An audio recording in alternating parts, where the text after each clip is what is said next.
That's right. That's right. That's right. That's right. AM1. All right. We got some things to get into. I'm having way too much fun today. Having way too much fun today. I got people mad at me on a few different levels: friends, family, old friends and new friends, close friends. Uh, Always pissing somebody off. Uh, and I was like, I need to do a stream, overdue for a stream, and a few different things I want to cover, but we gotta go into some effery. We gotta go into it, and to set the stage even better, because today is my birthday, so I really want to have fun. I want to do what I want to do, and one of the topics I want to cover. We're going to get into this thing. He said, "Happy Continuation Day." I appreciate you, sir. I'm gonna drop the link too. So, DC, if you got time, you want to pull up in because we're gonna get into this Tuskegee topic thing because it's relative to what's on the screen here right now. My new look. Here's the new look I'm going for at 48. It's important that I stay in touch with the culture, right? It's important that I not fall too far out of touch. I don't want to be too much of an unk or an old head. And I got to stay in touch with the culture, right? Because the whole Tuskegee thing is interesting. And this kind of, I'm way more leaning into the health and fitness realm on things. But before we can even get into the health and fitness from like a physical standpoint, we got to address mental health. And the more I get into coaching people on the fitness side of things, I'm just blown away and more in awe of the fact that we got to get into the mental health part of it first. And we are so far behind as far as the mental health levels of what's going on to where it's like, I'm thinking I want to go here in life and want to see these kind of advancements and this kind of progress being made, but people ain't with that. So I had to shift my mentality. So then again, I got the petty side. So we got to just let the pettiness flow today for sure. Because wow. So here's the look that I'm going to be going for. It's going to take a minute. It's going to take a minute. It's going to take a minute. But I'm going for this. This is the new look. What do y'all think? Now, shout out to the people pulling up. Yeah. You know, I'm just doing a lot of real world stuff and really trying to make sure that I'm, dialed in on that. I need to stream more. I got this, monetized channel and all that. Feel free to drop a super chat and let me put a banner with the Cash App and all that good stuff. Matter of fact, maybe I should. Oh, wait a minute. Yeah, to support the show.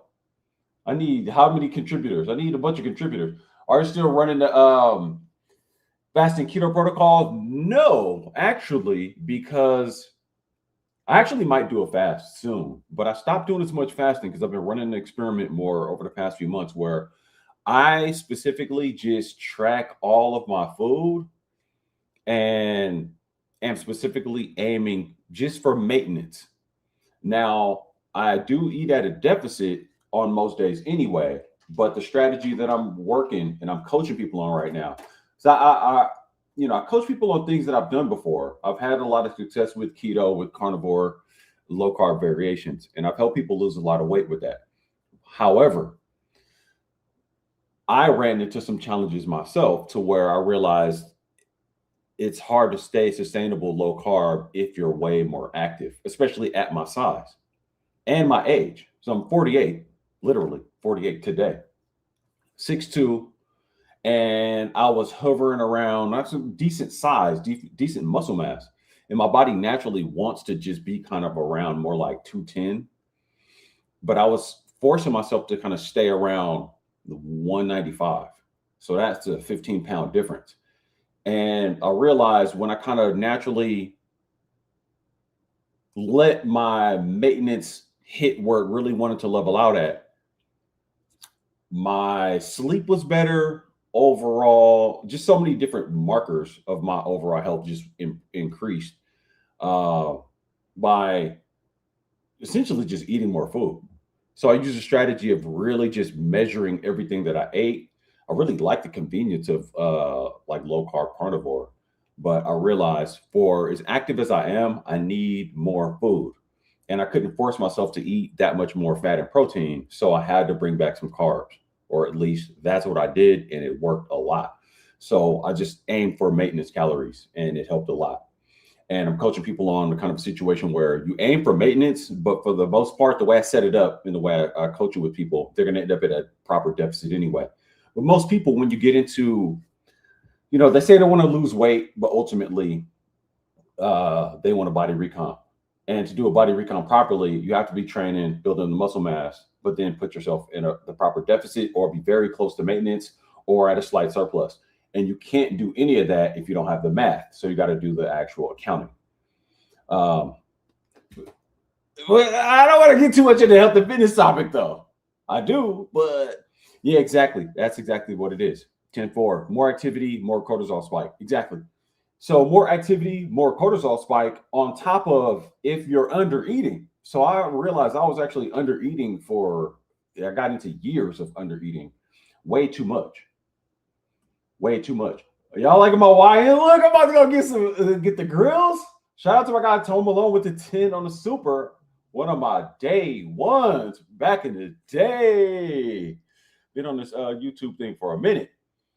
But yeah, shout out Tyrone. We got Hombre Lobo. Shout out 415. DC, let me know if you want to pull up because I'll drop the link later. We're going to talk some ish. Because we got to get to this Tuskegee thing because the bonnets and do-rags is just the culture. The locks, the grills, the culture. This whole, the YN look is the culture. And you got to embrace it. You can't say anything about it. And I'm going to get into a little story time. We're going to get into we're going to do story time. Thoughts on caffeine? Ah.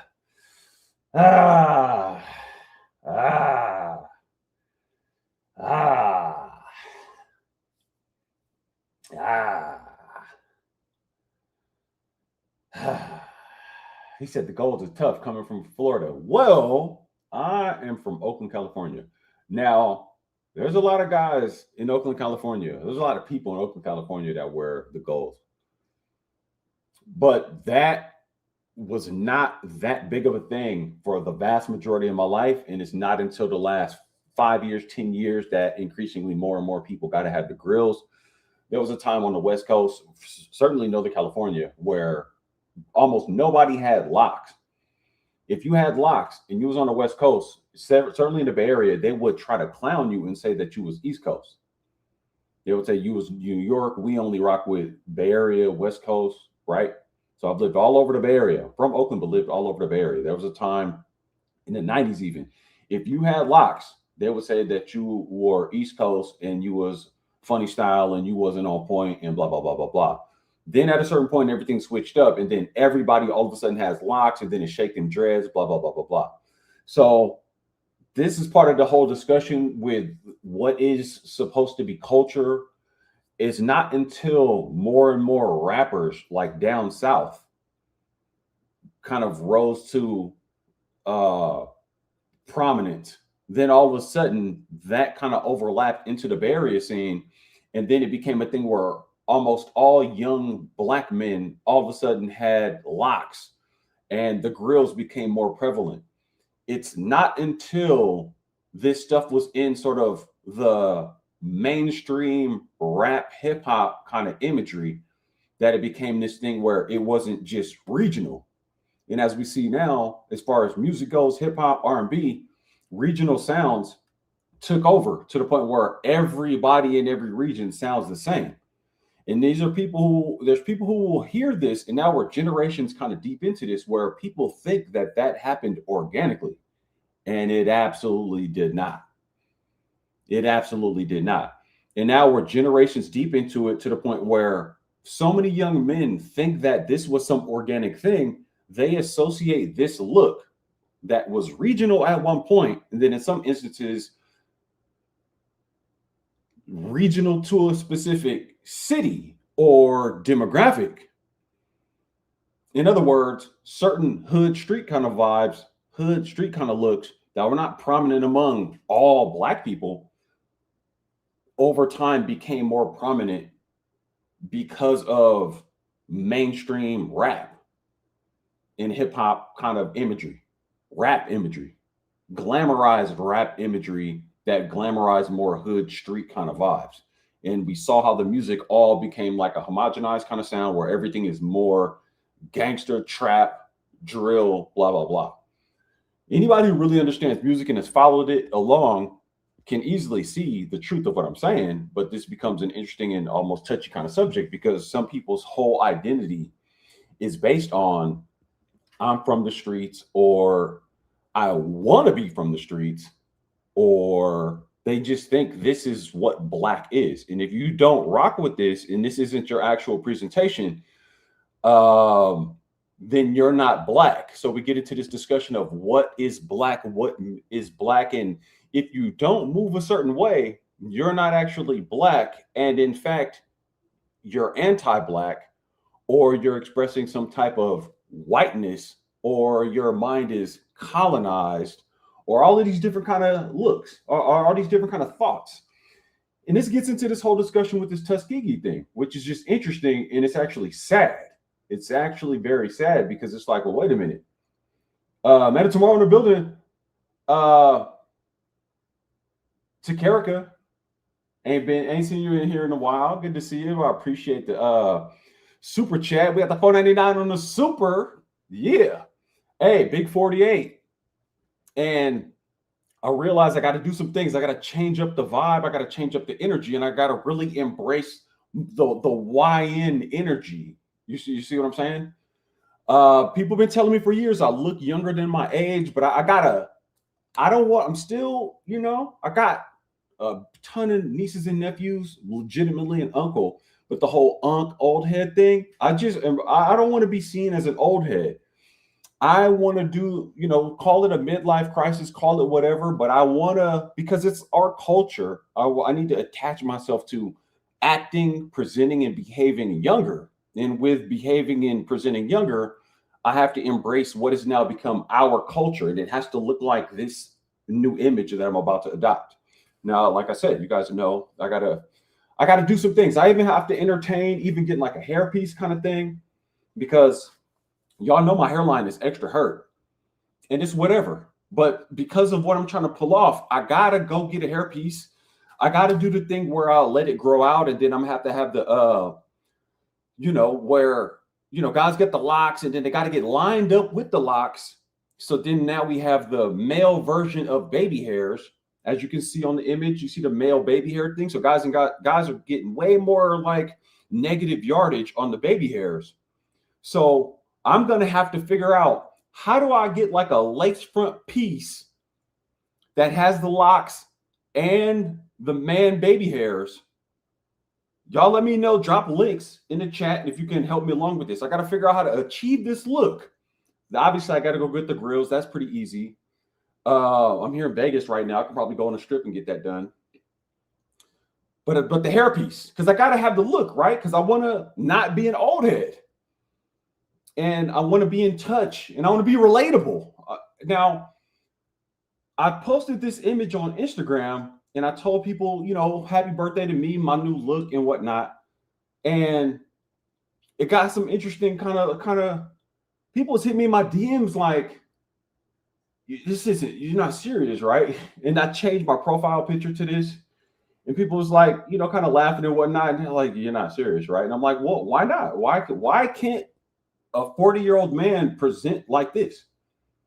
Or, because y'all let me know in the chat, do you guys know guys that are approaching 50 that have this kind of look?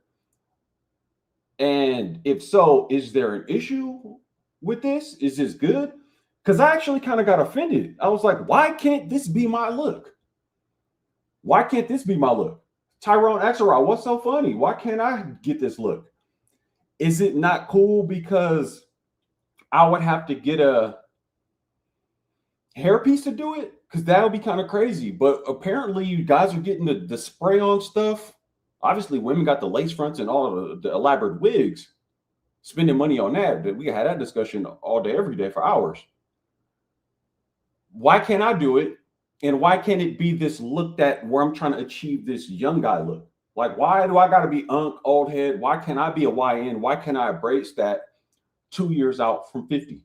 Like, y'all let me know. Like, y'all follow me on this? Because I'm just trying to be in alignment with the culture, right?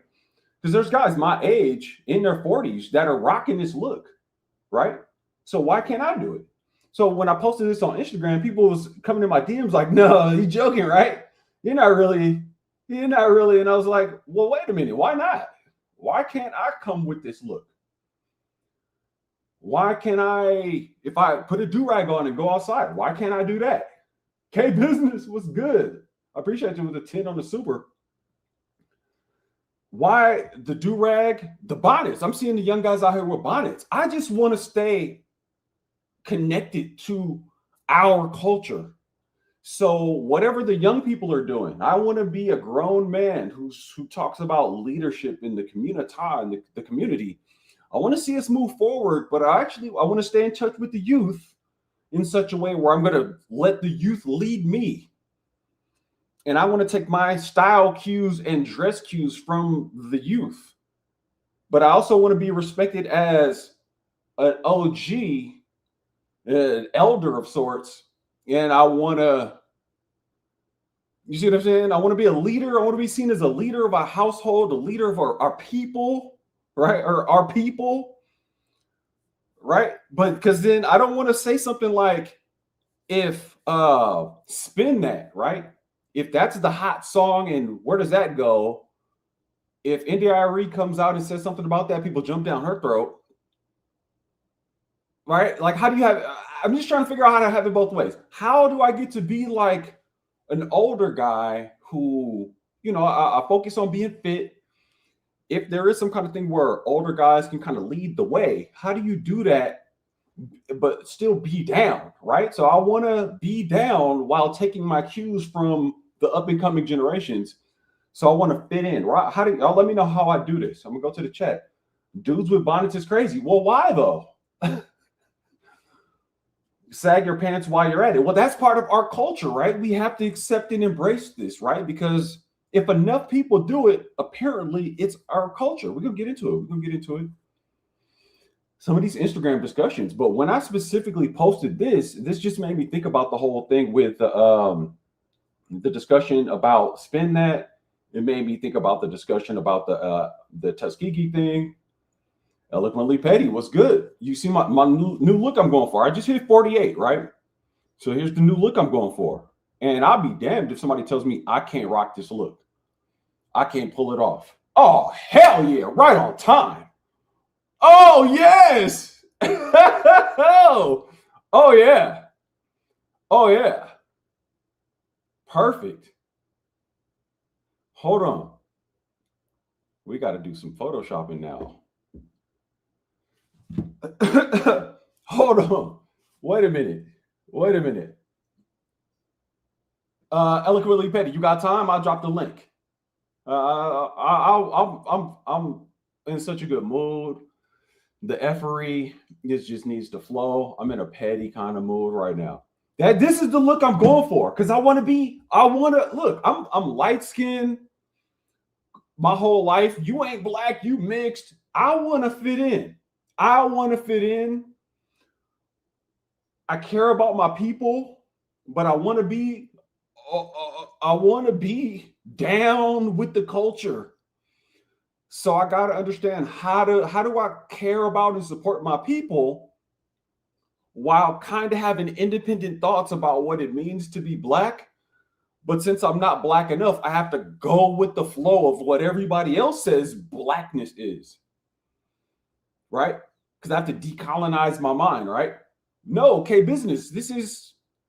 Let's not get into that. I'm just showing you my goals as I hit 48 because I'm trying to, why I gotta just grow old? I got the grays, but I'm trying to embrace my youthful side. I posted this on IG and there was some interesting kind of discussions with this look. And I'm like, well, why can't I have it? Why can't we have it both ways? Why can't I look like this and still not, I can't look like this and be taken seriously as a grown man who should be listened to and followed in some sort of way and taken seriously? Because if not, then you guys are your mind is colonized and you're anti-black. That's the one. That's the one. That's the one. And also, this is what the ladies like. So there's that, right? Because for a lot of guys, this is what the ladies like. So I got to get the ladies, right? So if this is what the ladies like, if they like the street look, they like the street edge, I want kind of more of the hood street edge. And who cares if I'm not I'm not a street dude like that. I've been in some grimy type shit in my life, but I'm not a street dude. But I want to embrace my blackness, right? And blackness has to have the street edge to it. And apparently now the cool thing, because the rappers made it cool. Because I remember a time where most black people did not wear locks. Most black people didn't have grills. But, as rap takes over and becomes this global phenomenon, and then specifically the more street negative elements, the destructive to your own people elements, get morphed into like this big willy popping champagne bottles, and then fast forward 2010s into the trap wave. Now it's 30 round clip in the Uzi, Molly Percocet. We pulling out AKs. We're wearing dresses. Everybody has locks. We all got to have locks. We all got to have grills. We got face tattoos. I'm just, y'all let me know if I'm getting the timeline wrong. I'm just saying, since that is organically how Black culture has shaped itself, I need to embrace that, because again, the way I speak, I'm light skinned. I've already been questionably Black enough. So I want to make sure that I'm Black enough. So I just want to go along with whatever is Black and whatever is, obviously you got to be halfway a thug. Tupac, one of the most prominent voices in, you got to be a thug. If you ain't a thug, you ain't shit. So we already been had that. But now we got the optics of, you got to have the locks. You got to have some. So it's like halfway like street dude / pretty boy thing, because now every dude got to have locks, man bun, ponytail, bangs, now hair dye, now beads, now dangly earrings, because we're going to go retro. I needed this with the dangly earrings too, and face tats. No, that's not enough. It's not enough. You're fit and lean, so that's top tier ish within the no. That doesn't matter though, because if you don't have the swag to go along with what's really Black, right? Because it got to be this. It has to be this, or I'm not Black enough. You understand? This is what goes through the minds of I'm acting real light skinned right now, right? Because I'm trying to decolonize my mind. I'm trying to decolonize my mind. You understand? And by decolonizing my mind, then hold on. Y'all don't feel me. I don't think I'm making my point clear. I gotta get further in depth in my point here. Hold on. I got some extra documents that are gonna solidify my point here. Oh my God. Wait, this is beautiful. Hold on, hear me out. Yeah, no, because this is what our sisters like, right? I can't start popping perks. Well, here's the thing. We got people like Future, people like Cardi B, who young Miami, people who present themselves in their music, who overtly say they don't want their children listening to the kind of stuff they say. So why can't I just present this look? Why can't I present myself that I'm popping mollies and perks, even if I'm not, because I'm definitely not. But why can't I just present myself this way and act like it, so I can be down with the culture, right? Because that's still the culture, and it's perfectly okay, right? Right? Like why can't I do it? That's part of the issue. I posted this image on Instagram, and some people laughed and was like, no, you can't rock that look. And I'm like, well, why not? This is what Black men look like. This is the standard. Why can't I do this? Why can't I be a YN? Why can't I be embraced? I don't understand. Why can't I be down with the culture? Am I too light skinned to be down with it? Like at 48, mind you. Mind you, this is my new look going forward into the future at 48. Subculture? No, it's the culture. It's the culture because check it out. At a prominent HBCU, Tuskegee, they said y'all ain't really getting down with the dress code, the guidelines. So now we got this discussion about this again. Yeah, 48. And here's my new look. Why somebody explain to me why I can't embrace this look and be down at 48 moving forward. Because my goal by 50, I'm growing this out. If I have to go inject some peptides in my head, give me some peptides. I'm injecting them in my head so I can grow my hair just so I can achieve this look. So then I can feel down. I can feel blacker. I'll be more black if I do the things that I see black people do in mainstream rap culture. Of course, I mean, never mind that that's all gatekept by non-black people, right? I mean, because if you say that, people say, no, this is organically what it is. So I'm trying to understand. I watched the whole style in the Bay Area evolve in a way that was definitely influenced by mainstream rap. So I got to see that. But then when I told people, and I was like, wait a minute. Some people who saw it too, they're like, no, that's just what it is. That's just what it is. This is us. And I'm like, if I questioned it, then I'm less black. And I was already less black my whole life just by default of my, genetics, right? So I just want to be blacker. I want to make sure I'm not seen as being colonized or anti-black or anything like that. It's your culture, though. I'm just saying, rap culture is not reality. I mean, I don't know. Be more E40 than Mozzie. Why? I'd rather have the Mozzie lock look with the grills. E40 grew his out at one point, didn't he? I'm just saying, I don't want to be an old head. I don't want to be seen as an old head. I want to be down. Why can't I be down? Why can't I be black? I want to be black. I want to be down. And if this is what black means, never mind if it's legit, it has to have a street. Oh, it's youth culture though. But I want to be. Why can't I embrace my youthful energy? We have grown men older than me who are taking their cues from younger guys.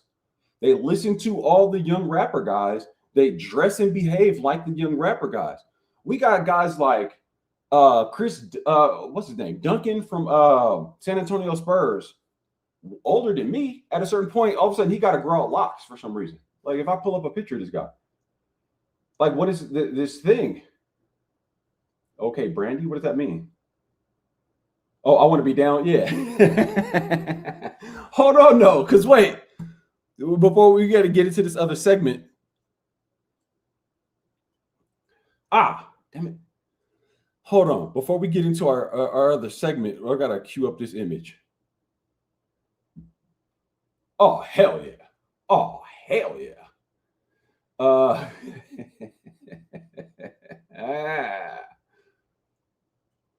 yeah. Yeah. Okay. Because bonnets now, and I'll be damned if somebody gonna tell me, look, the young people are the future. We got to embrace the young people. We can't hate on the young people or we're old heads.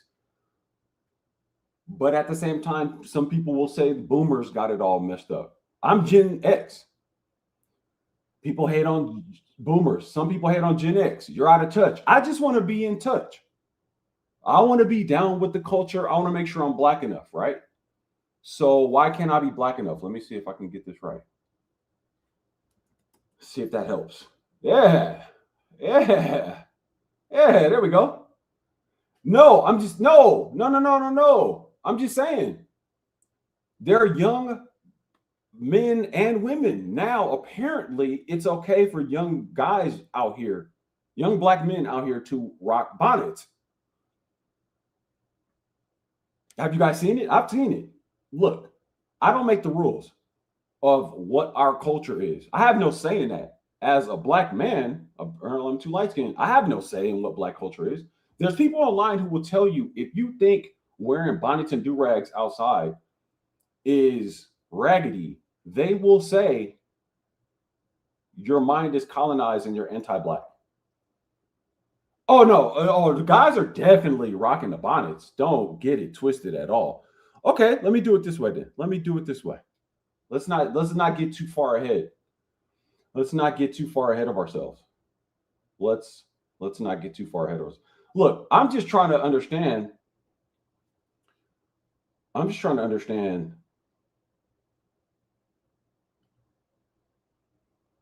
Right? Because I don't get a say so in what black culture is or what the image is. I don't get a say so. If I say I'm not feeling that, if I say I'm not feeling that, I don't, whatever I think doesn't matter. So let's just go. Let's just go here then. Let's go here then. This is my new look going forward. That one and then this one. Right? This and this. At 48 years old, moving forward, this is what we doing. Because the ladies like this, and this is black. And if you say this isn't black culture or standard black male look, then you are a hater, you're an old head, your mind is colonized. And I don't want that. I don't want people to think that about me. So this is it. Everywhere I go, this is the look moving forward after today. Right? I'll be damned if somebody tells me I'm not black enough or my mind is colonized or something like that. You guys see where I'm going with this, right? Yeah, it makes perfect sense, right? It makes perfect sense, right? Oh, let me go into this stuff. Let me see. Let's see here. Let's see what we got here. Let's just go into some comments.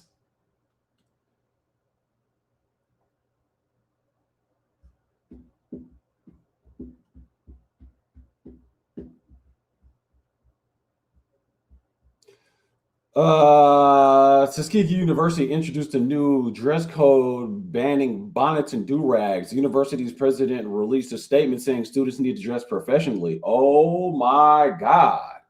Oh my God. This is just, Now, I've seen a lot of threads covering this, and the comment sections are just absolutely mind-blowing. And I'm just trying to understand who gets to decide what black is, because there's people who are associating bonnets and do-rags with being black. And it makes me think about it because it's like, well, wait a minute. What if you don't even have hair like that? Am I less black if I don't even rock? Like, first of all, you're more black if you wear some style where your hair is twisted or locks or whatever. That makes you more black or blacker. Your blackness is in that. But what if your head is shaved? Is that person then less black? And then subsequent to that, if you put some hair implement to keep your hair intact overnight, I'm just trying to run down the logic here. I'm just trying to understand the logic because I want to make sure I'm black enough. I want to make sure I'm black enough. Because you already see I'm limited in my blackness just by default, right? So I'm just trying to see.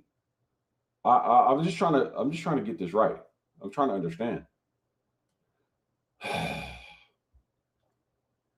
Let's just some of the comments. I agree, class dress code, definitely. But what about the cafe, student center, the school stores, the library? This is an HBCU. So this is person who's speaking. I was actually talking to this guy.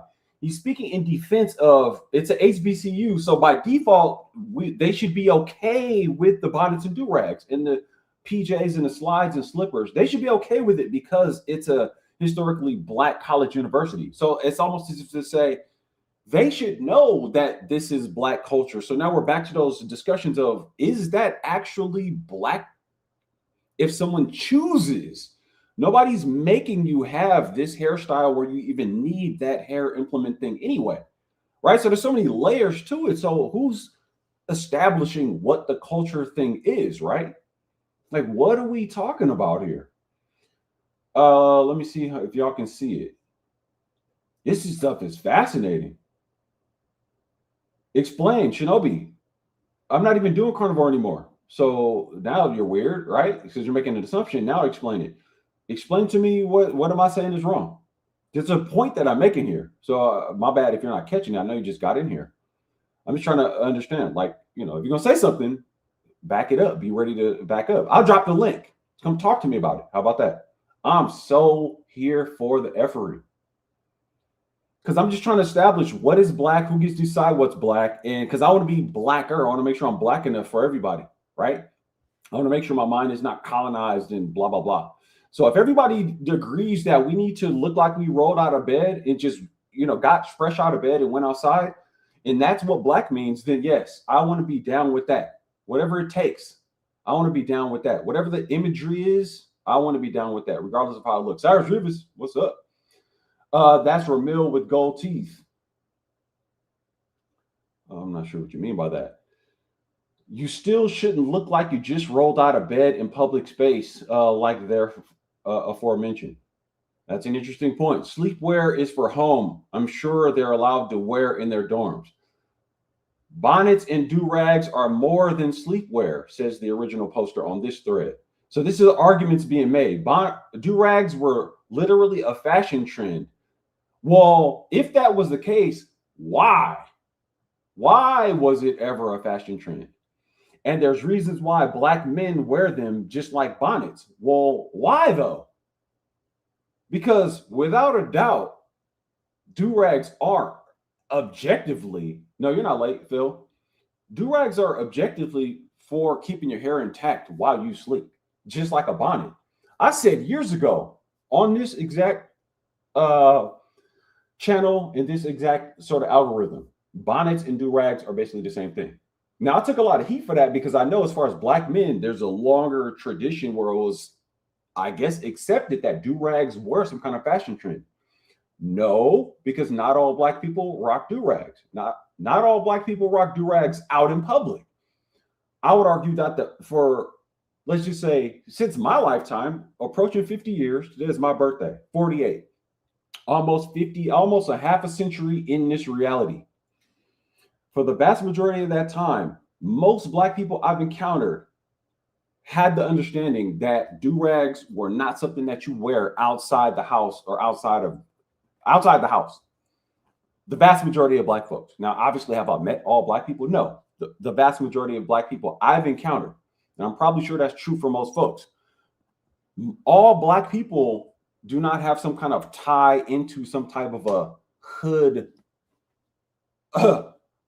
dynamic or hood adjacency. Without a doubt, in my experience, people that are from a more hood inclined origin story or story arc seem to be more accepting of wearing something like a bonnet or do-rag outside, and in a lot of instances have less of a concern with how they're presenting to other people outside of their home. There's no kind of filter of what you do at home versus outside. There's no concept of a differentiation. Fast forward, there's a thing where if you have some kind of mindset of certain things belong inside with your family and there's a way to present yourself outside, all of a sudden it becomes, well, that's the white people, white supremacy or dominant society. It has to be that. There's no way that some Black people said, yeah, if you wear stuff that you wear to bed, you wear that outside, somebody might think you just got out of bed and didn't really get yourself together. You didn't really clean up or freshen up. You don't care about your presentation. Just like some people who are homeless, unhoused, they literally wake up outside and they just look how they look all the time. So from sheer logic and pattern recognition, it makes sense that if you get ready and prepare yourself and dress nice and it's a clear delineation between you just rolled out of bed, that holds some weight from a lifelong lesson pattern recognition standpoint. Some people are acting as if Black people don't have the ability to sort that out and make that difference. When we all know, and I'm pretty sure this is true for everybody, y'all let me know in the comments. Not all Black people are the same. There's different demographics, even in one city, on the same block, all that. But there's people who will tell you that's Black culture and it should be largely accepted, that this whole roll out of bed kind of vibe should be totally acceptable. And if you don't agree with that, you're less Black and you're brainwashed and you're anti-Black and whatever else. But when a historic HBCU is saying, well, we've already had these kind of policies, we're just going to stomp down and stand 10 toes down on these policies more, it's a big deal. And there's Black people who are pushing back against this, saying it's respectability politics or blah, blah, blah. This is super fascinating to me, because then who gets to actually decide what is Black culture? Who gets to decide? Now, in some of these discussions online, I asked people about this, and you can see it just short-circuited some people's brains, because it's like, well, wait a minute. Who gets to decide what's Black or what's anti-Black, or, you know what I mean? Like, y'all let me know in the comments if I'm tripping. How do we decide this? Apparently, whatever is allowed more in mainstream, that's what Black is. But then who gatekeeps mainstream, right? No sleepwear outside. Some people get it. What do you mean? This is a HBCU. Is that supposed to make it okay to wear bonnets and do-rags? Interesting. People got some different thoughts about this. So anybody who questions this apparently is less Black. This is a lighter version of one of these discussions. It got deeper on a lot of these. If I can find it, Black should not be associated. Oh, this is me. Black should not be associated with looking fresh out of bed. That's all I'm saying, but I guess I'm anti-Black if I say that.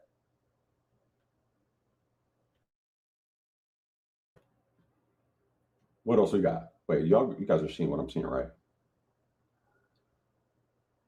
Yes. All right.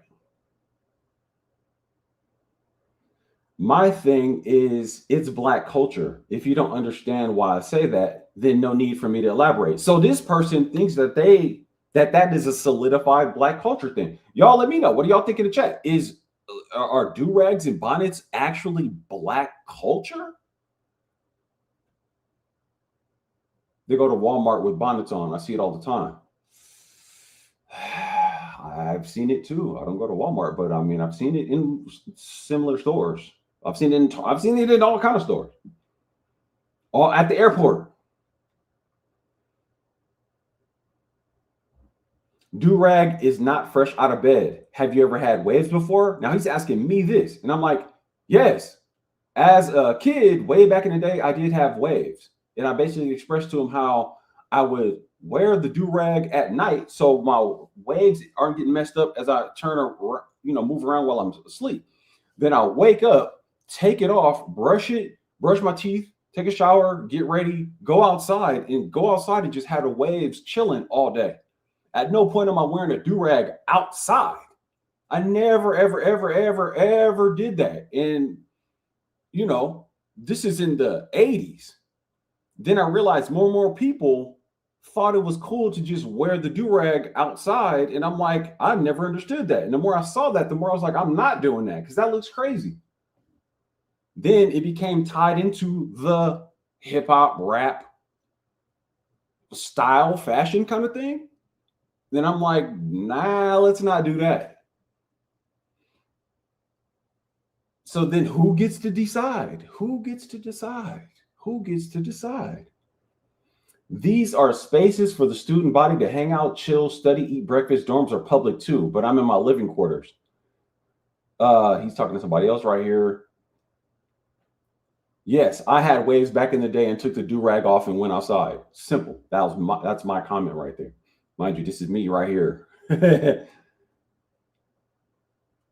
I just messed the whole flow up. Go back. Damn it. I messed it up. Let me go to this. Yeah. Yeah. So I mean, this is my new look. Y'all like my new look? This is my new look. Because again, I'm trying to be down. I'm confused about my blackness. So I'm trying to be down. I'm trying to make sure. I'm confused about my age, midlife crisis, right? Because I want to be young. I want to be a YN. I want to be accepted. But I know that I'm almost half a century, but I still want this. So I'm thinking this is the look that I need to go towards. And this HBCU discussion thing, even more, is making me question my blackness. I'm not black enough. My mind has been colonized to think that I need to look like whatever the mainstream archetype of a young black man is to fit in and be accepted as being black. That's kind of what I think now. That's kind of what I think. Cyrus Rivas, why did you want the gold teeth though? Let's talk about that. You said you grew out of that mindset. Well, wait, why is it an age thing? Why do you grow out of it? What made you grow out of wanting the gold teeth?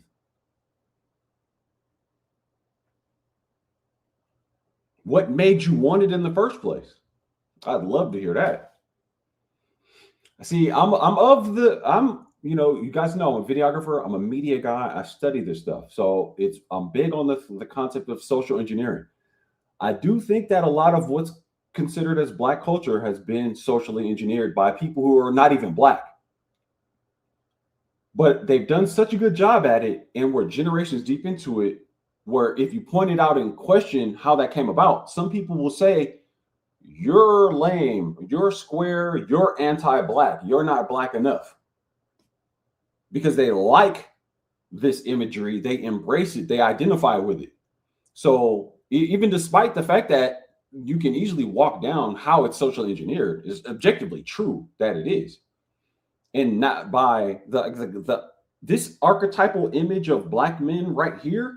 This is not organically a thing where most young black men look like that. That is not organic at all. It is absolutely socially engineered, just so we're clear about that. Now, that's going to go over a lot of people's heads, and they're not just going to want to hear it. They think this is what blackness means if you don't look like this. Now, what I'm saying is, I understand it's socially engineered, whatever. At this point, I throw my hands up because I just want to be down. So it goes even beyond the social engineering thing, because now it's like ages too, right? Old head, I need to be down with the younger look, right? You're fully accepted. Okay, done. I'm not. No. As I moved out of the community, I lost interest in it. So you were saying that you were influenced by the community. Is that what you're saying? Oh, okay. It says it. I wanted to fit in and be seen as cool. That's why. Interesting. And Cyrus Rivas, I appreciate the honesty with that. For the other people who were around you in this community, why do you think they wanted that look? Or do you think they thought it was cool too? And if so, why? Where is this originating? If there was a certain time where the vast majority of black men didn't present themselves this way, and then over time we see things being glamorized and glorified in mainstream through videos and music, then all of a sudden all the younger black men start to look like this. That by definition is social engineering. And then if we pull back the curtain more and say, oh, well, the people who are choosing which rappers, which video directors, the imagery that they're going to go with, the A&Rs, they're not even black. Well, then is that black culture? If they say we only want to go get a certain demographic of black people and we want to bring them to the forefront and sort of craft and curate and say, this is you. Hey, black people, this is you. If you're not like this, you're not hot. You're not lit. You're not turned. You're not swaggy. You're not whatever. But it's not even black people. Well, then wait a minute. Who's really picking and choosing that? And then imagine a few generations in on that, it's like, well, wait a minute, who made Black culture then? Who made the image? Who made the archetype? Who did that? And I'm asking these questions and I'm trying to figure this out. And I've seen these things happen, and I have discussions with other Black people about this, and they're like, no, you're just blah, blah, blah. And I'm like, are we sure though? Like, what is going on here? It's absolutely socially engineered. That's why I don't buy it. Yeah, but then you're not Black enough though. You're not Black enough. You're not in touch with the youth. You're not in touch with the culture. You're out of touch. You're a dinosaur. You're a hater. If you question it, you're a hater. So I said, yeah, I posted this new look, right? For my 48th birthday. This is the new look I'm going for. And yeah, the DMs I'm getting way out of hand. I'm getting people DMing me like, is this like, asking me certain questions or just laughing. Some people just think it's straight up a joke straight away. Some people are like, this ain't legit. And some people are like, is this for real? I'm like, well, what do you think? Give me your honest opinion. And I'm like, well, hold on. This became a nice little social experiment. And again, this is fresh on the heels of this whole Tuskegee HBCU dress code thing and what is really Black, right? Like, it's interesting. I'm just trying to embrace the look that the mainstream is feeding us all. I'm just trying to be relatable. Yeah, I'm 48, but I want to be thought of as an old head or out of touch. I appreciate the honest conversations, though. I mean, right? Like, why can't I be down? Why not? All right, let me see if I can find this other. I got these other links here. This is interesting. I'm gonna try it this way. Let me do this. I'm gonna take that down. We gotta come back with this though, because y'all getting down with my new look. Y'all getting down or laying down. I don't care what y'all think. If I didn't do any streams for a minute, a month or so, and then I came back, yeah, one of my homegirls that I've known for like 20 something years. I don't think I've ever seen you with hair. No, I've been shaving my head bald since I was 18. Today I turned 48. You do the math. You do the math.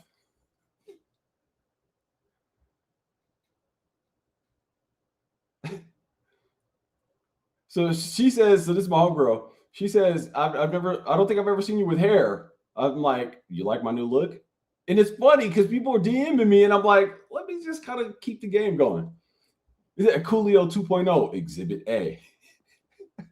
Hey, this is crazy. One of my old school homegirls, again, known her about 20 years, was cooking me in the DMs. Was cooking me. I loved it. Hold on, let me find this.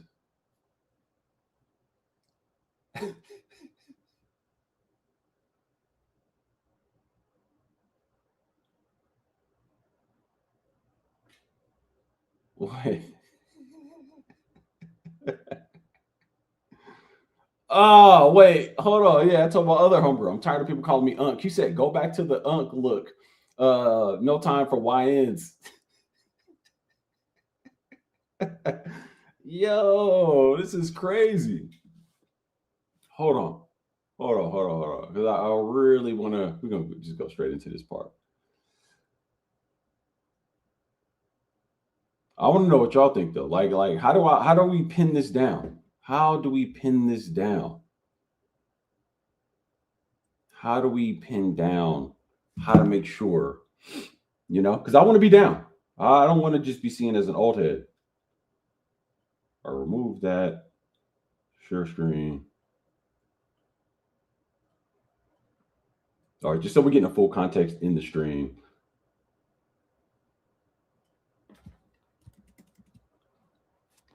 Tuskegee University updated dress code, banning bonnets and do-rags, sparks backlash, blah, blah, blah. Like, what do y'all think about that? Y'all let me know. Does Tuskegee have a point or what? The controversy stems from a message by the president, which is specifically outlined that students cannot wear on what students cannot wear on campus, while the university's handbook has long required students to dress in good taste. Well, what does good taste mean? The recent announcement has gone viral, drawing mixed reactions online. Students respond, it feels like they're just kind of refocusing, like just reminding you of the standards that we already have. Whoa. Plus, there's the whole thing where nobody's making you go there. Some people are arguing, well, I pay for this, so I should be able to wear what I want to wear. It's like, yeah, but it's their place. You don't have to go there. You can transfer whatever. But if it was already in their code of conduct in their handbook or whatever, and you missed that part, or they didn't, lock down on it, well, here it is. Now what? Does it matter that much to you that you want to? Are these hair implements that important to your identity at a place of higher learning? Like what are we talking about? What are we talking about?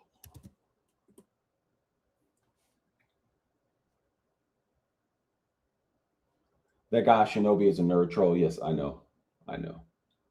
But no, I mean, I've always been about that life to where you got something you want to talk about, come holler at me. I offered Shinobi, to come holler at me about it, and of course, he cowers out as you would expect.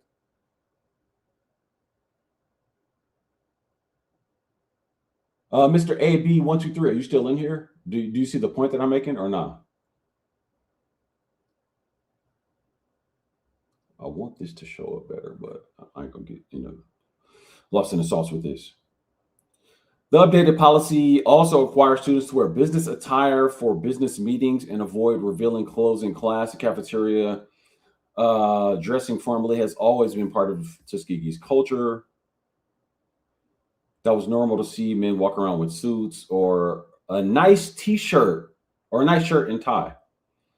Ladies all dressed up, even if they were going anywhere. I mean, I'm from a time where this was a thing where Black folks would go out the house, church, Sunday get-togethers, come in suited just to go kick it with the family. Now, I am an old head, so these are outdated dinosaur kind of things, but when we want to fight to say, let me wear this bed thing outside, and we don't want to be honest about the sort of, we got to call it like it is, the hood correlation, the hood optics, and hood being elevated to the apex of what Black culture or identity or whatever is. And how did that come about?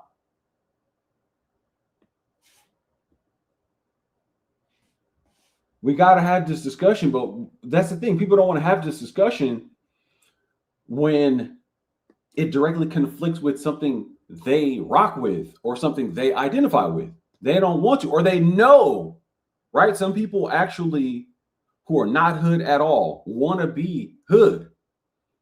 So they love living vicariously through hood music and these stories. The vast majority of Black people are not hood or from some hood, but the entertainment is such and the charisma is such that I want to be down with that, or this is the character of it. I like that. These discussions guys get into about, the women want the Pookies and the Ray Rays. They want the thugs. There's something to that discussion. If we're being honest about it, no one either wants to talk about or understands the concept of social engineering. So there's that. And when you talk about it, you're not Black enough. So I'm not Black enough my whole life to where it's not a big deal to me. I'm not really fazed by that. So it's just so we're clear, this whole thing that I'm describing is essentially like I have fatigue. What's good? What I'm saying is essentially a satirical position. I'm making fun of the whole thing. Of course it is. Blacks are the most ratchet people on earth. Well, not necessarily, because what do you mean by that? What do you mean by that? if we really get into the weeds of it, we can understand that certain behaviors that can be seen as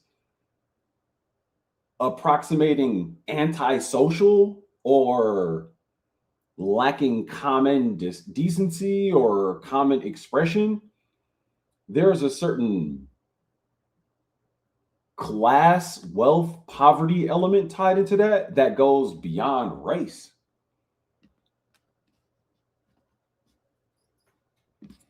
I mean, it's a super deep discussion, but I want to just keep it in the mix of, within the black experience relative to something where it's like, damn, some people at HBCU decide they want to create a certain standard, and we got black people pushing back against that.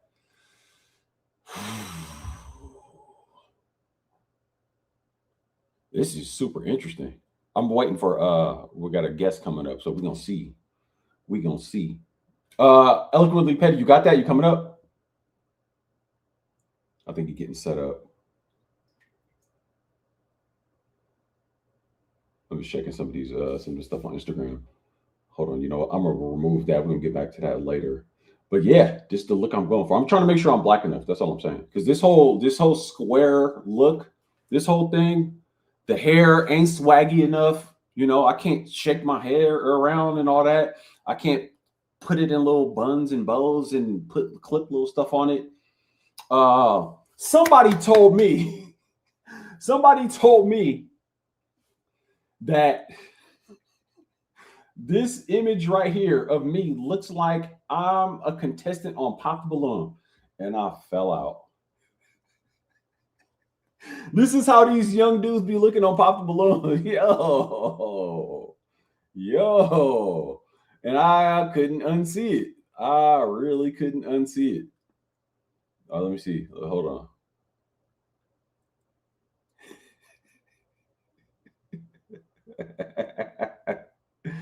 Yo, I'm loving the responses I'm getting from this image. Like, this is crazy. I'm just trying to be down. I'm just trying to be relatable, right? Oh, here we go. Here you go. Wait, you in there or what? Yeah, I'm here. Can you hear me? Oh, there we go. Yeah. There we go. What you think, man? I mean, like you see where I'm going with this, right? This is a little satirical approach for me to just kind of make a point and put myself in the driver's seat, and how I come at these kind of discussions where it's like I'm about to put myself from my point of view and try to roast me if you want, because you ain't gonna be able to roast me more. That you're not black enough, you're square, you too light skinned. I've heard it all. I ain't worried about none of that. I'm not coming in here on no bullshit, bro.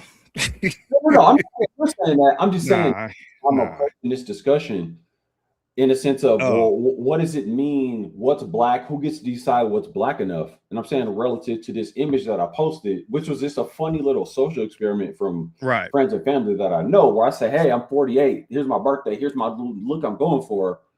And people were saying some interesting things like, no, this looks crazy. And I'm like, well, wait a minute. We got the most famous rappers, and like, this is the kind of the black standard archetype as far as mainstream black imagery. Why can't I get down? And then there's ongoing discussions here on YouTube, Black YouTube, whatever, about if you question the music scene, the modern music, the modern imagery, then you're an old head or a hater. So then there's like this age gap kind of weird thing going on, right? So I'm kind of bundling it all together, piggybacking off this whole HBCU thing, where it's like, no, you got to rock a do-rag and a bonnet. And if you are opposed to that, then you're not black enough. So I'm like, well, wait a minute. Who decides what that means? Okay. So it's going to be pretty long-winded. I'm warning you now, because I drove all the way up from Centennial. Now you out here, so you know the distance. All the way from Centennial, all the way back down to like near Henderson. So you know how long that is, and it's rush hour. And I've been listening the whole time. So on your fundamental point, I agree with you wholeheartedly. You see my post on Facebook. I'm not mad at Tuskegee. I'm not mad at their rules. I think it makes sense. Period. Let me start there. Okay. I want to lay down this groundwork first for what I'm about to say. Yeah, I agree with that wholeheartedly. 100%. Okay. I think that is ridiculous to say that, you know, a do-rag or a bonnet in public is Black culture. I think that's a bit crazy, right? All right. So now that I started there, you got me kind of cut off on the screen here. Yeah. So let's start there. Now, I want to make a few distinctions, right?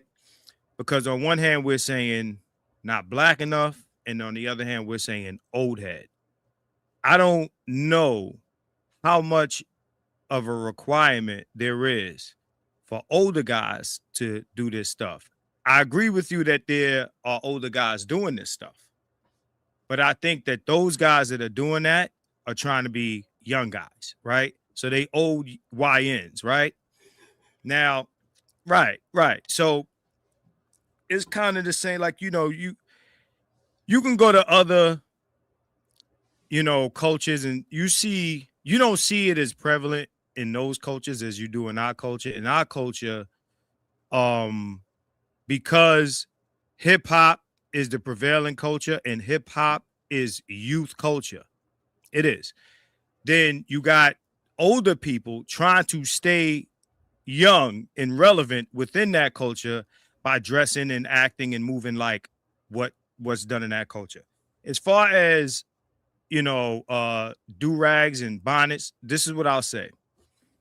Do-rags and bonnets are connected to Black people this way. Not all, like you earlier, you said not all Black dudes wear do-rags. What if you're bald? Or, you know, not all Black women necessarily wear bonnets. But I think it's safe to say that most of the people that wear do-rags and bonnets are Black, right? I think it's safe to say that. Now, these things that Black people are wearing, their devices used for what you described earlier. You said, you know, you wear this thing so that you can sleep without messing your waves up. You wake up, you brush your hair, you go. Same thing with women. They wear the bonnet, not to mess so they don't mess their hair up, right? Now, if you're a dude and you got hair like a woman, like if you got a perm, it would make sense for you to wear a bonnet, not necessarily in public, but to wear a bonnet to sleep. It would serve the same purpose that the girl's using it for. Now, let's get into the meat of this, right? The problem is that I think it's generally understood in other cultures that there are classes. Oh, right. Uh-oh. Right. We about to get deep, bro. There are classes in white culture and in every other culture. If you look at white culture, right, you have the trailer park people and you have the Dusseldorfs, right? They not the same people. They all white, but they're not the same people. You will not see the Dusseldorfs moving and dressing like the trailer park. And that's understood, right? The trailer park ain't looking at the Dusseldorfs like, y'all ain't giving back to the trailer park or this type of thing, right? Because it's understood that these are fundamentally two different classes of people, although they're the same race. The problem with Black culture and Black people is there's no separation of classes, at least not apparently. Of course there is, but the idea is Black people are Black people, right? I say that to say this, right? The lower class Black people wear bonnets and do-rags outside, right? Black people who are not low class, they wear bonnets and do-rags if they need to, but they take them off before they go outside. it's like I know a lot of guys, you would never catch them with a do-rag in public. They wear them because they have waves, but they don't wear them outside because they're not low-class people. What happens in our culture is that the image of the low-class black person becomes the face of the culture. So then it becomes cool and fashionable to wear this stuff in public. Now, you got guys like me and you having this conversation, and it's obvious where we stand on it. So, of course, not all black people are a monolith. There are low-class black people, right, that would like black people to be a monolith in terms of what they do, how they move, and how they present themselves to the world. They want to connect that with blackness because they don't want to be, you're killing me right now. They don't want to be the trailer park of black people. Whoa, whoa, carry on. Okay. Who wants to own that they're the lower class, right? So then it becomes, if you don't do what we're doing, they not like us. Okay. So I'm not malfunctioning. You are. And you're trying to be like those people over there who don't do this. You're trying to be the Dusseldorfs, right? The trailer park isn't looking at white people of a different class and demanding for their whiteness that they be like the trailer park. The white people in the trailer park don't want to be in the trailer park. The whole point in the hood is you're there because you got to be there, not because you want to. Everybody in the hood, you know what? Let me rephrase that. A good amount of people in the hood don't want to be in the hood. The point is to get out the hood. 50 Cent said this years ago. The point is to get out the hood. You know who celebrates the hood? Niggas who can't get out the hood.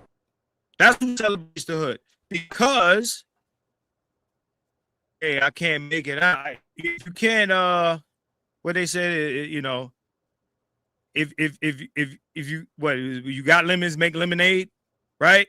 So the lower class black people have decided that what they do is blackness, right?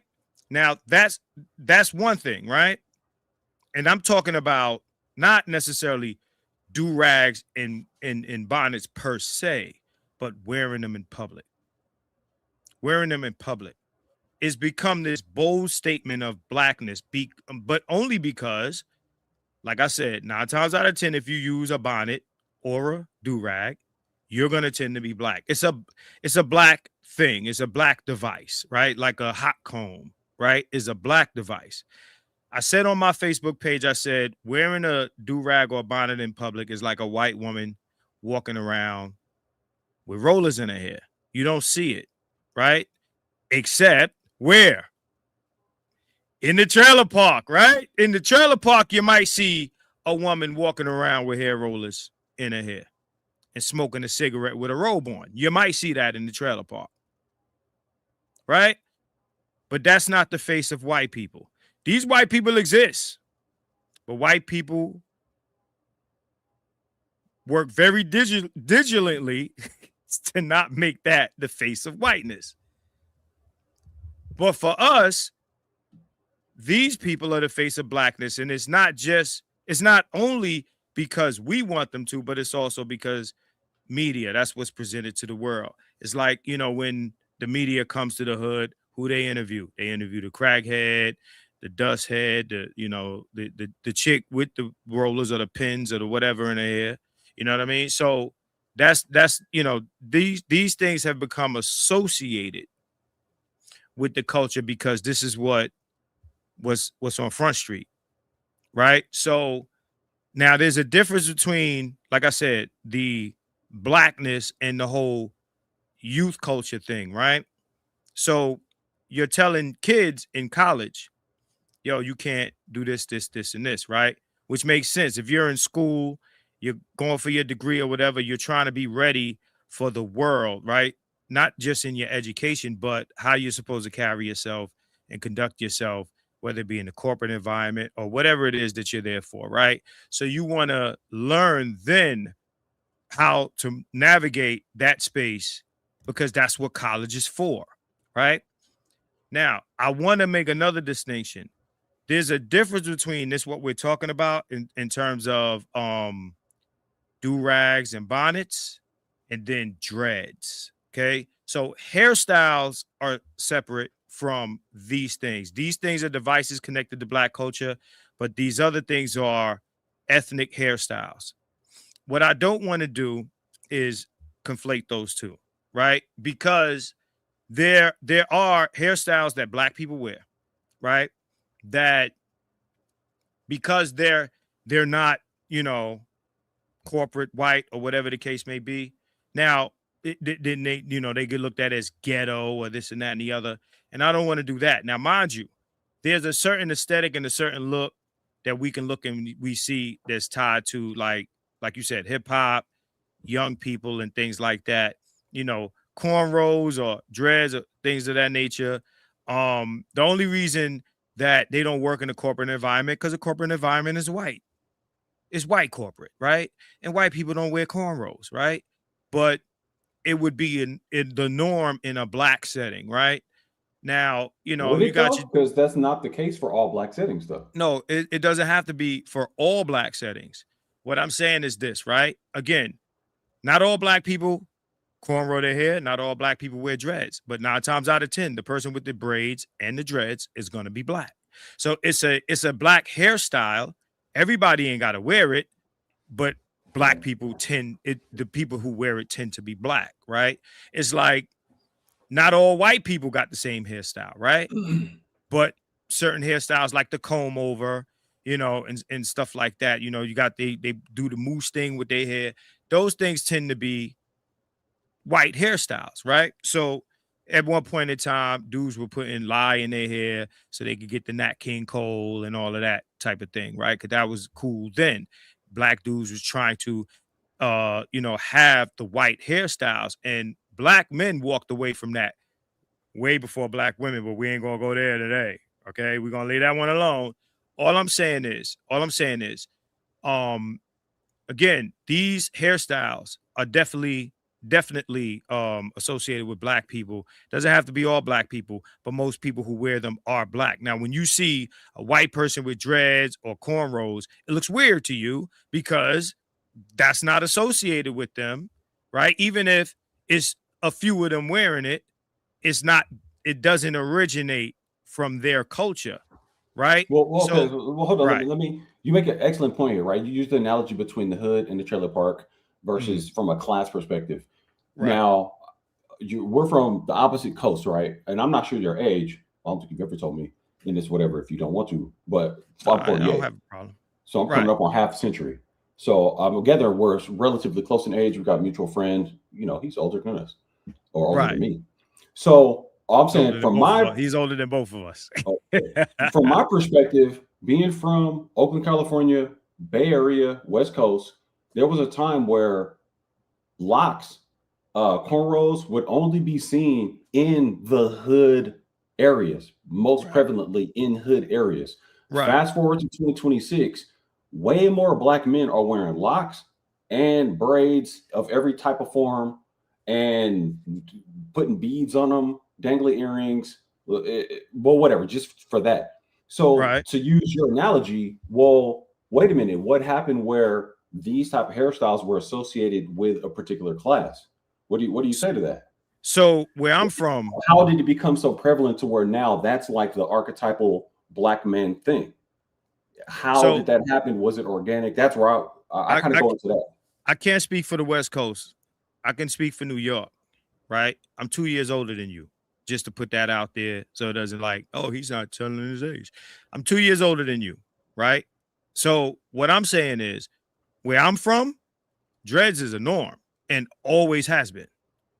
dreads is not new to me. Cornrows is not. I never had dreads, but I had cornrows. I've had box braids all the way down my back. Ask our mutual friend; he knows this very well. Um, that's been a thing, but this is when I'm in my 20s, late teens, early 20s, right? You gotta have hair to braid. You know what I'm saying? So what I'm saying is, I wasn't wearing it because I wanted to be black or any of that. It's just a hairstyle, right? So I couldn't tell you whether or not it made me more savvy or more attractive to women or anything like that. That was just I was just getting my hair braided, right? But I don't know. I don't know if it's connected to class. What I will say is the only correlation or that I would make is if you're trying to be in a certain environment, it may be frowned upon or looked at a certain kind of way, right?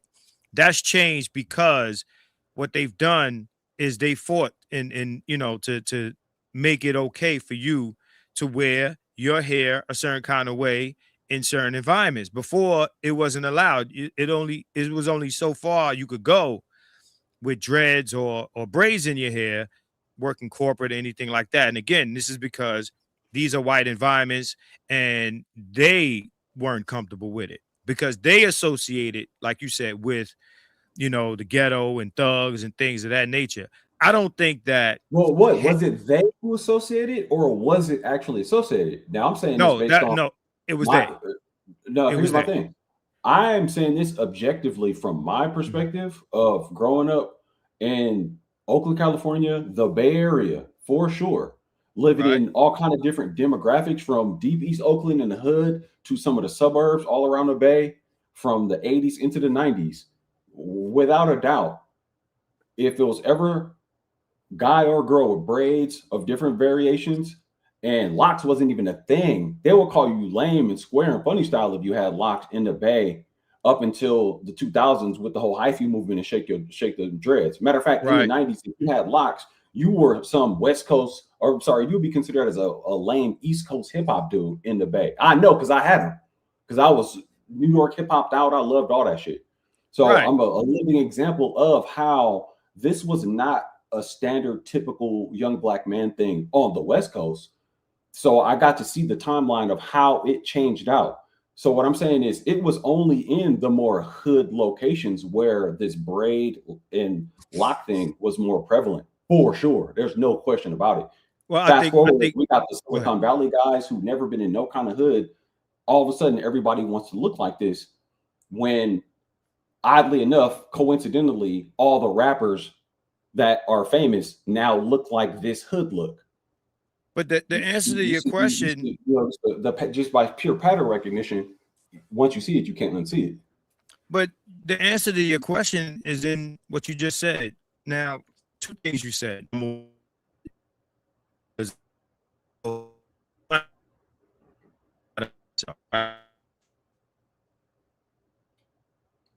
Is that chopping up on my end? Can y'all hear that? Oh, I think I can't tell if my signal is tripping.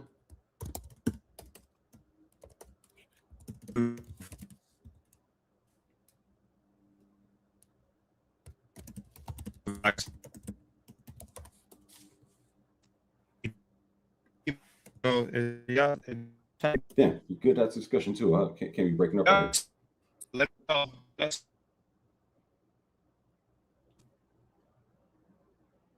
They're saying it's you, Marcus.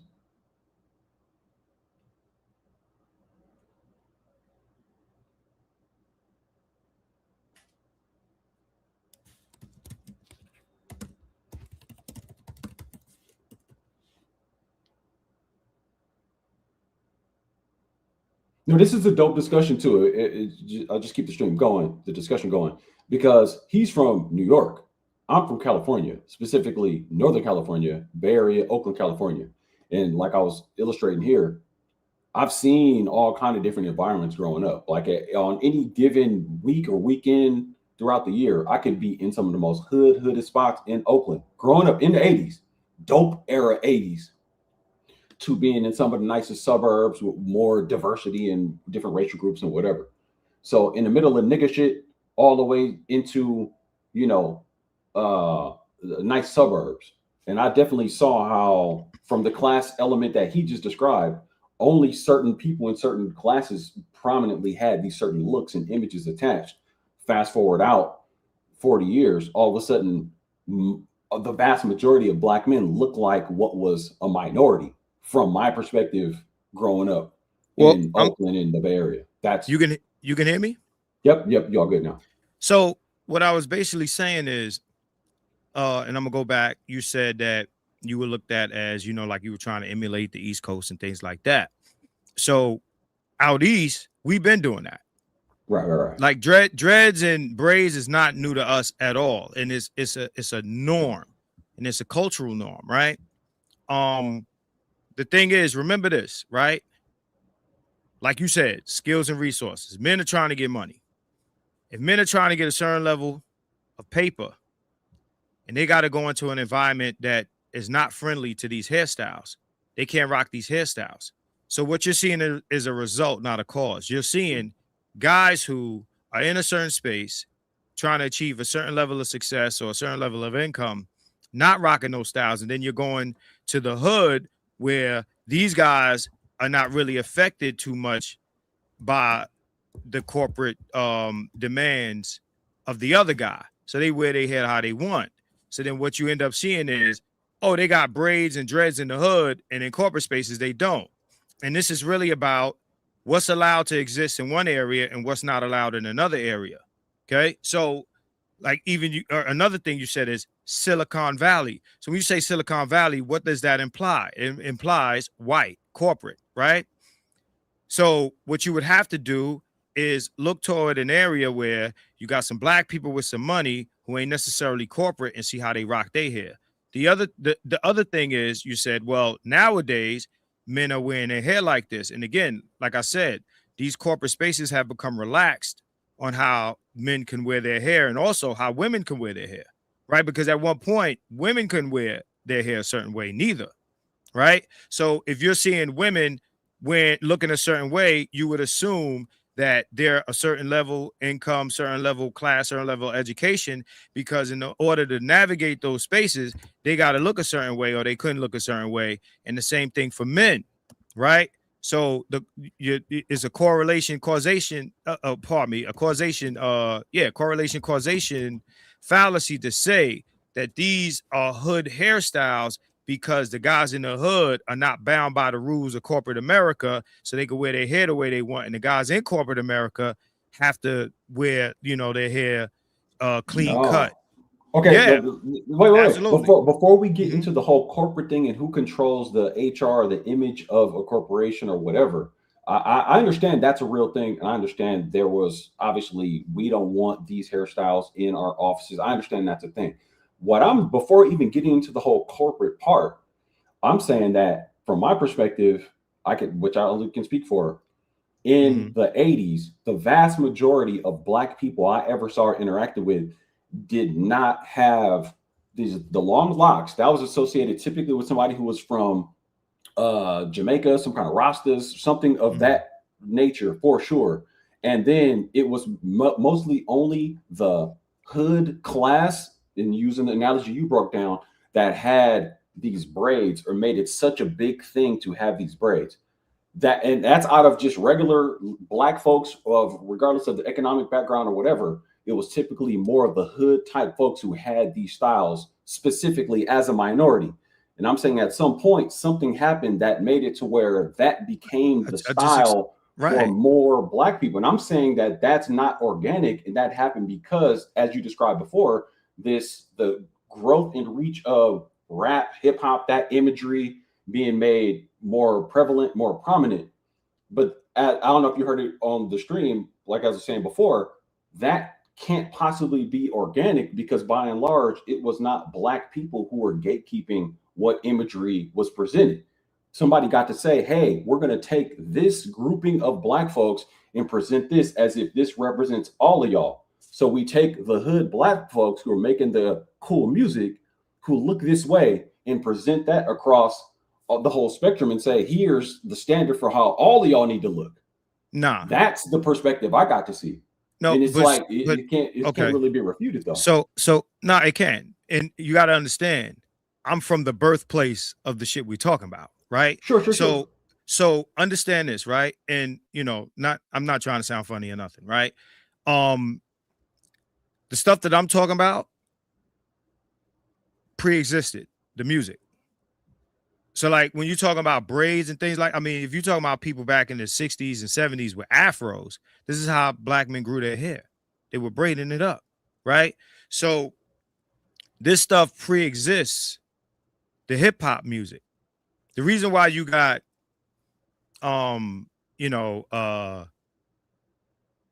certain types of looks and everything, right? In hip hop, because it came from the street. It came from the culture. It came from the neighborhood, right?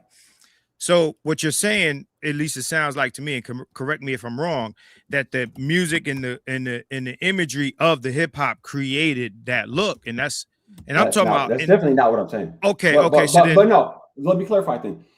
Obviously, for sure, hip hop came from the street, started from New York. I totally get that. Obviously, if it comes from the street, it's going to have the street elements to it, as it should. That's how it was supposed to be. What I'm saying is, as it reached across the country, literally across the country, and if we want to talk different Black class demographics, there was a situation where if you want to talk about from a impoverished hood demographic, whatever phrasing you want to use, we'll just go with the trailer park / hood analogy you used earlier. It was specifically more a minority that was from that ilk that wore certain hairstyles. And over time, it became more prevalent amongst other Black people of other classes or whatever. And my argument is that is directly influenced by social engineering by way of hip hop by and large. No. So again, you're basically what you're telling me is what you saw. Not that they created it, but just helped propagate it. Hear me out. You're telling me what you saw. Yeah, I'm telling you, right. I'm trying to explain to you. But you can't say it from the perspective of somebody who grew up on the West Coast, though. I can't speak for Oakland, right? It's kind of like, okay, I'll make a different argument, right? Or not even an argument, but like, I'll give you a different analogy, right? We got Crips and Bloods in New York. Crips and Bloods are not from New York. That's not a New York thing. That's definitely something that dudes watched the movies and decided to start Crip and Blood gangs in New York. But that's not because somebody in Hollywood wanted Crips and Bloods to be in New York, so we're going to put this in the movie so that they can start Crips and Bloods in New York.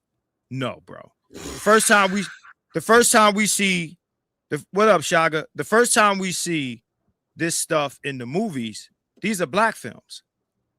These are films that these guys are putting this stuff in there. What production companies? No. You understand how this stuff works? No, I do. But like the gatekeeping element. Everything's not a conspiracy. Hear me out. What I'm saying to you is, and right now I'm still on the Crip and Blood thing, right? When these films came out, whether it be Colors or whether it be Boys in the Hood and things like that, things of that nature, this was these guys writing stories to show, hey, this is what's going on over here. I'm gonna be honest. The first time we seen these movies, we from New York, we had no idea, this was happening. So, old boy saying, Crips and Bloods in New York came from state prisons. Okay, who's in the New York State prison? New York guys, right? Where did they get it from? They got it from the movies. Where did they get it from? What is they from 3 generations of Crips and Bloods? You got to remember, a lot of these California gangs, they're generations deep. Your mama and your uncle and everybody was a Crip or a Blood. We don't have generations of Crips and Bloods in New York. Okay? I agree. So if you with everything you're right, saying, I'm just responding to I'm responding to him. So if he's saying it came from state prisons, yeah, who's in state prisons in New York? New York niggas. And where did they get it from? They uncle and everybody is not Crips and Bloods. So they looked at He said, no, the people in state prisons didn't get it from the movies you're assuming. Okay, so then you tell me where it come from. And I don't know where you're from, but I'm from Brooklyn. Okay? So you tell me where they got it from. While I wait for you to tell me the origin of New York Crips and Bloods, because, it came from state prisons. What? Out of the vacuum of state prisons? Hold up, like, you got to not get sidetracked with that, because that was just an analogy that you were using. But absolutely. I think you're actually going to help make my point for me, but go ahead. Not really, because the difference is this, right?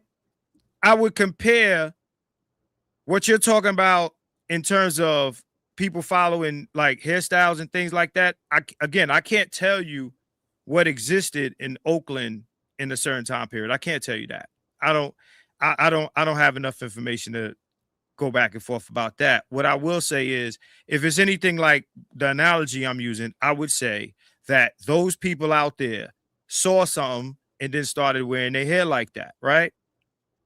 But what I'm saying is, where we're from, we didn't get it from no TV, no music, no nothing. This is how we've always been, right?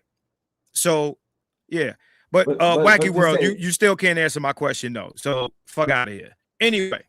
So chill, because what I'm saying is my God. Chill. I want everybody to be cool. Matter of fact, I was going to invite him up there, but I don't want the point to be about what was an analogy for the point that you were making in the first place. Hey, Marcus, I think you're Borging again. I just want to check. I'm asking the audience if my audio is good. We just trying to isolate. Good. Keep saying something. I think it just has to like reset itself or something. In the meantime, we're gonna see my new look going forward. Because Tuskegee, do rags and whatnot, and we got black people saying do rags and bonnets should just be perfectly fine to be worn outside. And I want to really like make sure that I'm black enough and I'm not colonized. So I'm just trying to embrace some of these different looks. You guys can see the image behind me there. Where is it? Let me see. This is my look. Yeah, I just hit 48, and I want my I'm trying to make sure I'm black enough.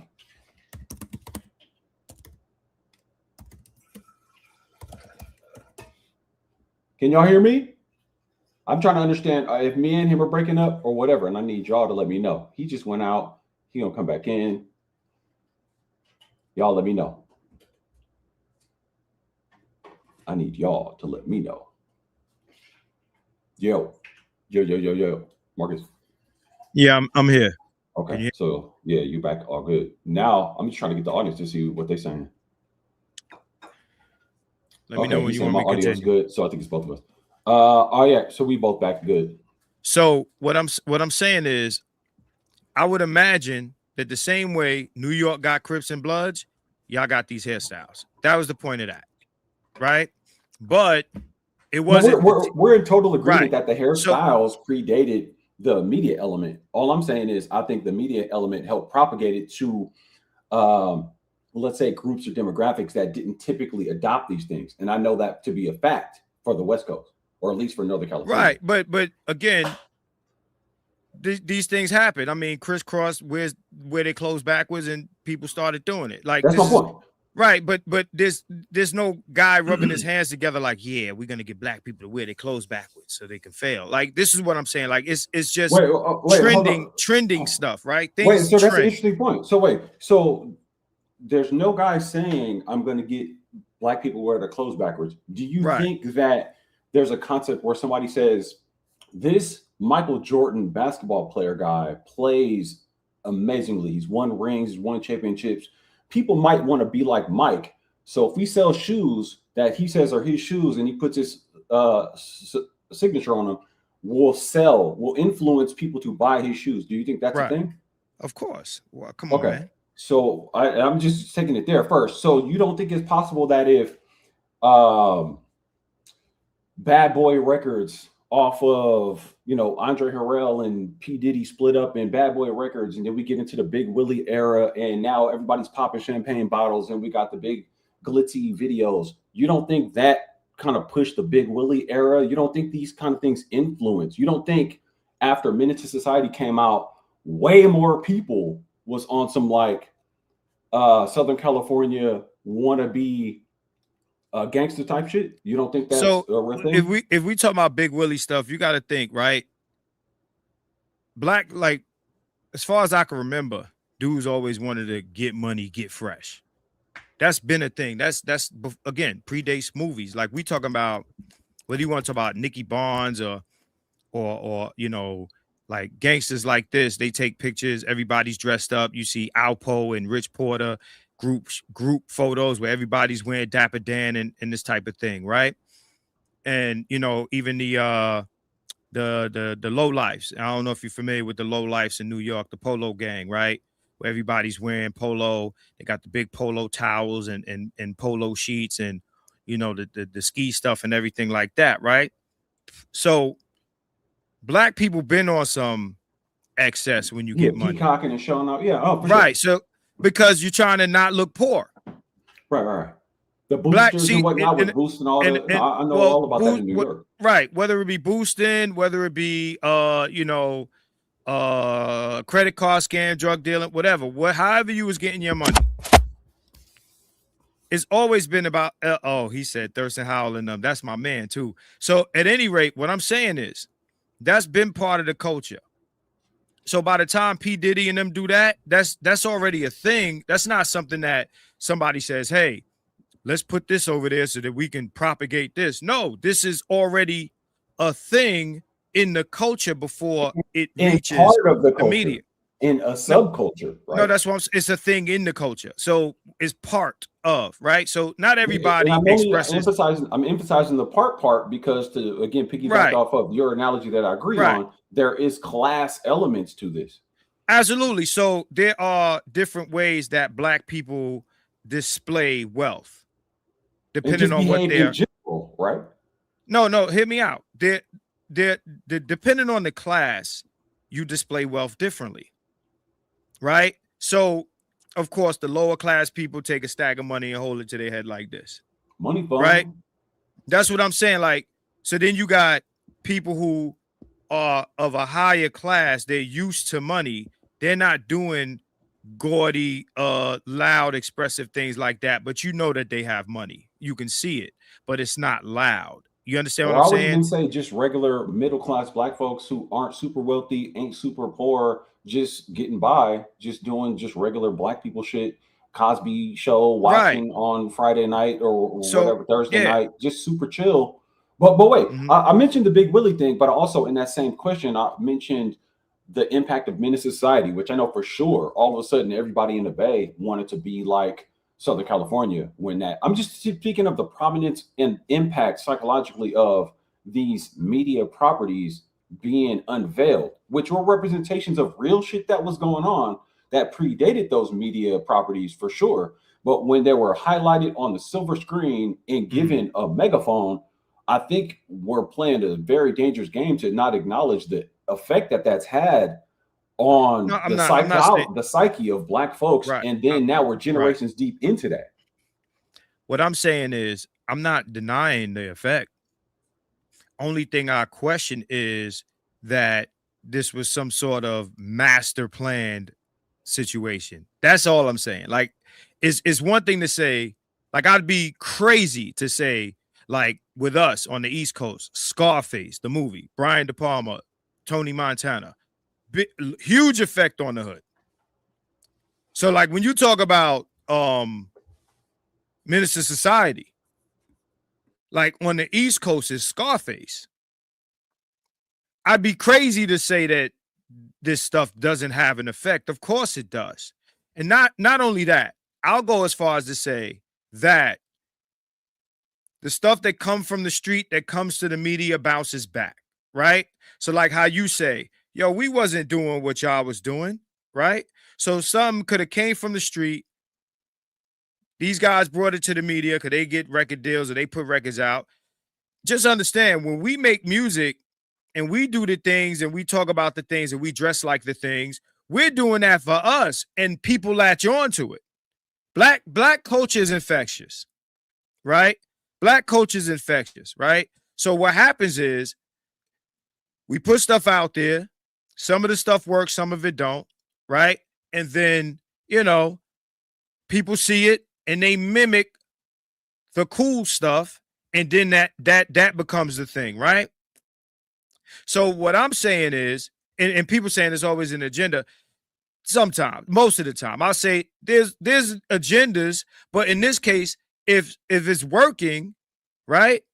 If it's making money, then we do it again to death until it's not making any more money, right? But the cultural effect that it has is once it becomes the cool thing, then what people do is they put on hindsight glasses and say, "Oh, they meant to do that, and that was the plan," right? So what I'm saying is, when John Singleton puts out Boys in the Hood, I doubt that his plan was to get everybody trying to be the boys in the hood. I think No, what he was I trying agree to with do that for sure. is to, right. So, but if everybody tries to be boys in the hood, then we look at the parent company or the studio that put out Boys in the Hood, and we say, hey, those people, they only put John Singleton's movie out because they want everybody to act like hood niggas. And I think that's a wild reach, right? What I'm Well, saying no, no, is, no. I'm pretty much in agreement with everything you're saying, but I'm just fascinated by the idea that you don't think, or unless I'm getting this wrong, let me phrase it this way. okay, If there is an agenda to, and has been an agenda to oppress and keep down black folks, put liquor stores on the corner, put dope right, in the crack, and crack and cocaine in the hoods, and give stiffer penalties for crack versus cocaine, right. everything you name it, redlining, all of these things. You actually think that there are people, uh, CIA, whatever, however you want to frame it, who wouldn't say, it seems that this cultural phenomenon, this music, the imagery that we can put with it and put it in movies, if we can take something organically coming from this impoverished minority of this group that we want to oppress, we take the clever, charismatic shit they make, even out of this oppression, and then we hide.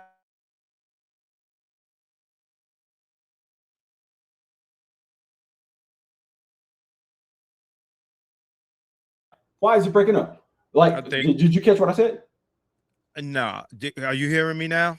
Yeah, yeah, it just broke Yeah, up. I think on both yeah, of them. you might have to, yeah, you might have to do that again. Hold on, I'm trying to look at my Wi-Fi here because I got to hardwire this here because I'm in a different room than I'm usually, Right. I remember you my other getting it together. background. Right. Right. So yeah, I gotta like that. That's a hardwire situation in the other room. Then this is strictly Wi-Fi. But Yeah, no, I I'm on think you're Wi-Fi too. are you I think you're basically asking me. I think that Like, you what don't think would that they would weaponize this? Like, if I this think there's this okay. if there's this claim that we're so oppressed and the white devils and they trying to do all this, you think that they wouldn't leverage something as powerful as that at some point and catch on and be smart enough to I be like, I, oh, I if these niggas want this, I will keep feeding you this shit and let you kill yourself with this. You don't think so? well, I think that we were doing that anyway, and the streets leaked into the music. Listen to me, right? I'm not saying that what you're saying is wrong. I think there are specific examples that applies to, but I think that we apply it to everything, and that in itself is dangerous, right? We apply it to things that it doesn't apply to sometimes, not all the time, but For sometimes. example, I'm genuinely Like curious to what you think. right. So like when you're talking about drugs and things like that, that's not the same as necessarily like Boys in the Hood, the movie. It's not the same thing. Right? I think that yeah, there was a specific, and we know this is historic. Like it's documented that they put drugs in the hood to do these things, right? But That predates those movies for sure. no, yeah, it predates those movies, but whether or not but that's what happened, right? It's something we know. Iran Contra, and they made a TV show about it called Snowfall with Homeboy. But what I'm saying is that's something that we know is documented, this and that. Now, there's other things that we could point to that are like conspiracies. Some people might say they're conspiracy theories, but no, some are bona fide conspiracies, right? You know, your COINTELPRO, your this or that task force or whatever, the people who sought to put the Panthers down and things of that nature. What I'm saying is there are certain elements that are our culture, right? And, you know, we celebrate those things. If the gangster music didn't sell, it wouldn't matter what they put out in all of that shit. That's what we wanted. That's what worked. If we didn't buy it, it wouldn't work. It wouldn't matter if they shoved it down our throat. It just wouldn't work, right? At one point, right? You're old enough to remember there was X-Clan and Public Enemy and all this type of stuff, right? You would think that, oh, they want to give us Black Power stuff, right? Because that's the stuff that was out. But that's what sold at the time, right? It worked at the time. Well, it all sold at the time. All those varieties sold. Trust me, I'm a student of all of that. Yeah, I get it. We still have those types of artists. They just don't sell. It's not that they don't exist. I would argue that they don't sell because systematically they've made it a point to elevate the most hood nigga ratchet shit for sure.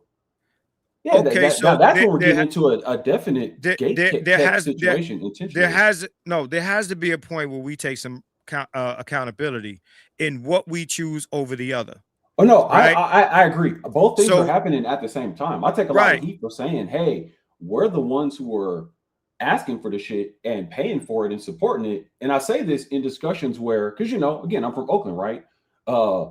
Birthplace Black Panthers. A lot of the revolutionary activism kind of mentality, that's spirit. Right. Let's fight back. But when you get into discussions about community accountability, then you're called a coon or a sellout or anti-Black or whatever. So trust me, I've fought that fight a lot. I get it, but let's do this, right? I'll give you another example. Nobody was signed NWA. The labels didn't want it. The guys that, the guys behind making us look like gangsters, none of them wanted it. So Eazy-E put his own money up and pressed the vinyl. Y'all know the story, right? They put that out independently. Y'all know the story. Then it blows up. Y'all know the story. So that's when the labels. When did the Heller guy get into it? No, so they went to Heller and he shopped it. Right, but it was always Eazy's money. He shopped it to distributors, but the labels didn't want it. If that was what they wanted to present to the world, they would have grabbed onto it right away. But it was new. No, homie, there was nothing. Who was out, and I'm talking about nationally, before NWA doing what they were doing before that? No. Now you're from the West. You're from the West Coast. I partially agree with what you're saying. I don't doubt that at all. It's not possible that this was so fresh and new, it's so potentially controversial, and wasn't that controversial that a lot of people, that a lot of people didn't want to touch it. I don't question that for a second. But what I do say, it's only rational that once they realize the chaos it could cause and how it can be leveraged, that they say, not only are we going to clean this up because people want it, but you don't think fast forward from NWA to everything that precipitated from that, this didn't create an extra boom of crime? We're going too far. More? Why are we going too far? No, hear me out, bro. That's the whole point of the topic of the stream. No, I'm saying that's. So my point that I was making is, they put the record out. When they started making money, that's when these people want to be involved. What they realized the potential was to make money. Okay, let's be honest.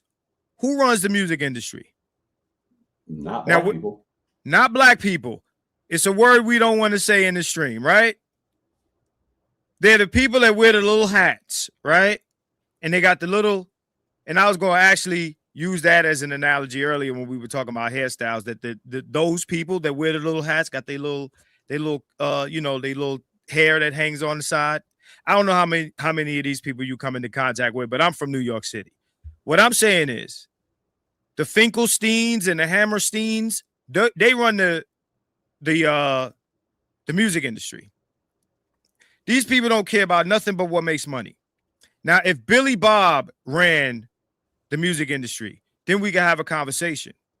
Okay. But it's the Finkelsteins that run the music industry, and they'll put out the hell that NWA went through from their first to their second to their third album, even while they were making money, doesn't demonstrate to me that the music industry or America, period, was rubbing their hands together like, yeah, they about to ruin the hood. I remember this like it was yesterday because we bought those records. I was a diehard NWA fan. Me too. And yes, New York dudes did fuck with NWA. I just want to put that out there. Yeah. What I'm saying is the industry didn't want it, but it made money. It made money. So you couldn't deny it. Right? Now, whatever happened as a result wasn't their plan. I'm not saying. I'm not even no. saying I'm not even saying it necessarily was a plan. All I'm saying is, I get it. Crazy to think that they wouldn't leverage it even after they realized what they were, the gold line. Because if I was them, I would. You see what I'm saying? They got so much backlash behind it. You're still stuck on just right after NWA. No. Even years forward. But what I'm saying is, what were they rapping about? They were rapping about the hood and gang shit. That was already happening. They were talking about. Yes, but in the hood. And fast forward the next 10 years, the next 20 years, now the middle class, people who ain't never seen no kind of hood, want to be hood now. But they don't want that. That's literally that's actually what happened, though. Is what happened, but that's not what they is true. I hear you, but it's not what they want. They don't want. Disagree. Let me no. I totally disagree. You gotta let me finish. More black folks getting locked up, going to prison. You gotta let me finish. More alcohol, more self-poisoning. So how much middle class niggas was actually becoming Crips and Bloods, bro? Oh my God! Whoa! So this is maybe this is a West Coast, East Coast difference. I don't know, but here on the West Coast, in the Bay, without a doubt, there was an overlap between hood shit from some of the trenches in deep East Oakland to West Oakland to North Oakland to Vallejo to whatever, all of these different hoods. Wherever there was an overlap, there was a lot of niggas that wanted to be like hood niggas, in the music and the movies helped leverage it. I know homies that I grew up with. Well, let me say this. This is a big thing. This hits so close to home. Homies that I grew up with from elementary school to middle school, I got homies that's sitting on 2 strikes that are sitting down for life, who's had both of their parents at home. Everything was perfect, had money to go to college, who wanted to be fucking thugs, did everything they could to be fake D-boys and thugs because they were influenced by Tupac and NWA type shit and Master P and all this type of shit. For sure. Homies of mine who are sitting up locked down today because they wanted to be down with this shit because they were socially engineered into it. Yes, we can't ignore that. I'm not saying ignore it. Am I still here? Am I on? Let me know if you can hear me. You back. I wanted to make a clear distinction between me saying I'm aware of something going down and you saying, well, this is what they did.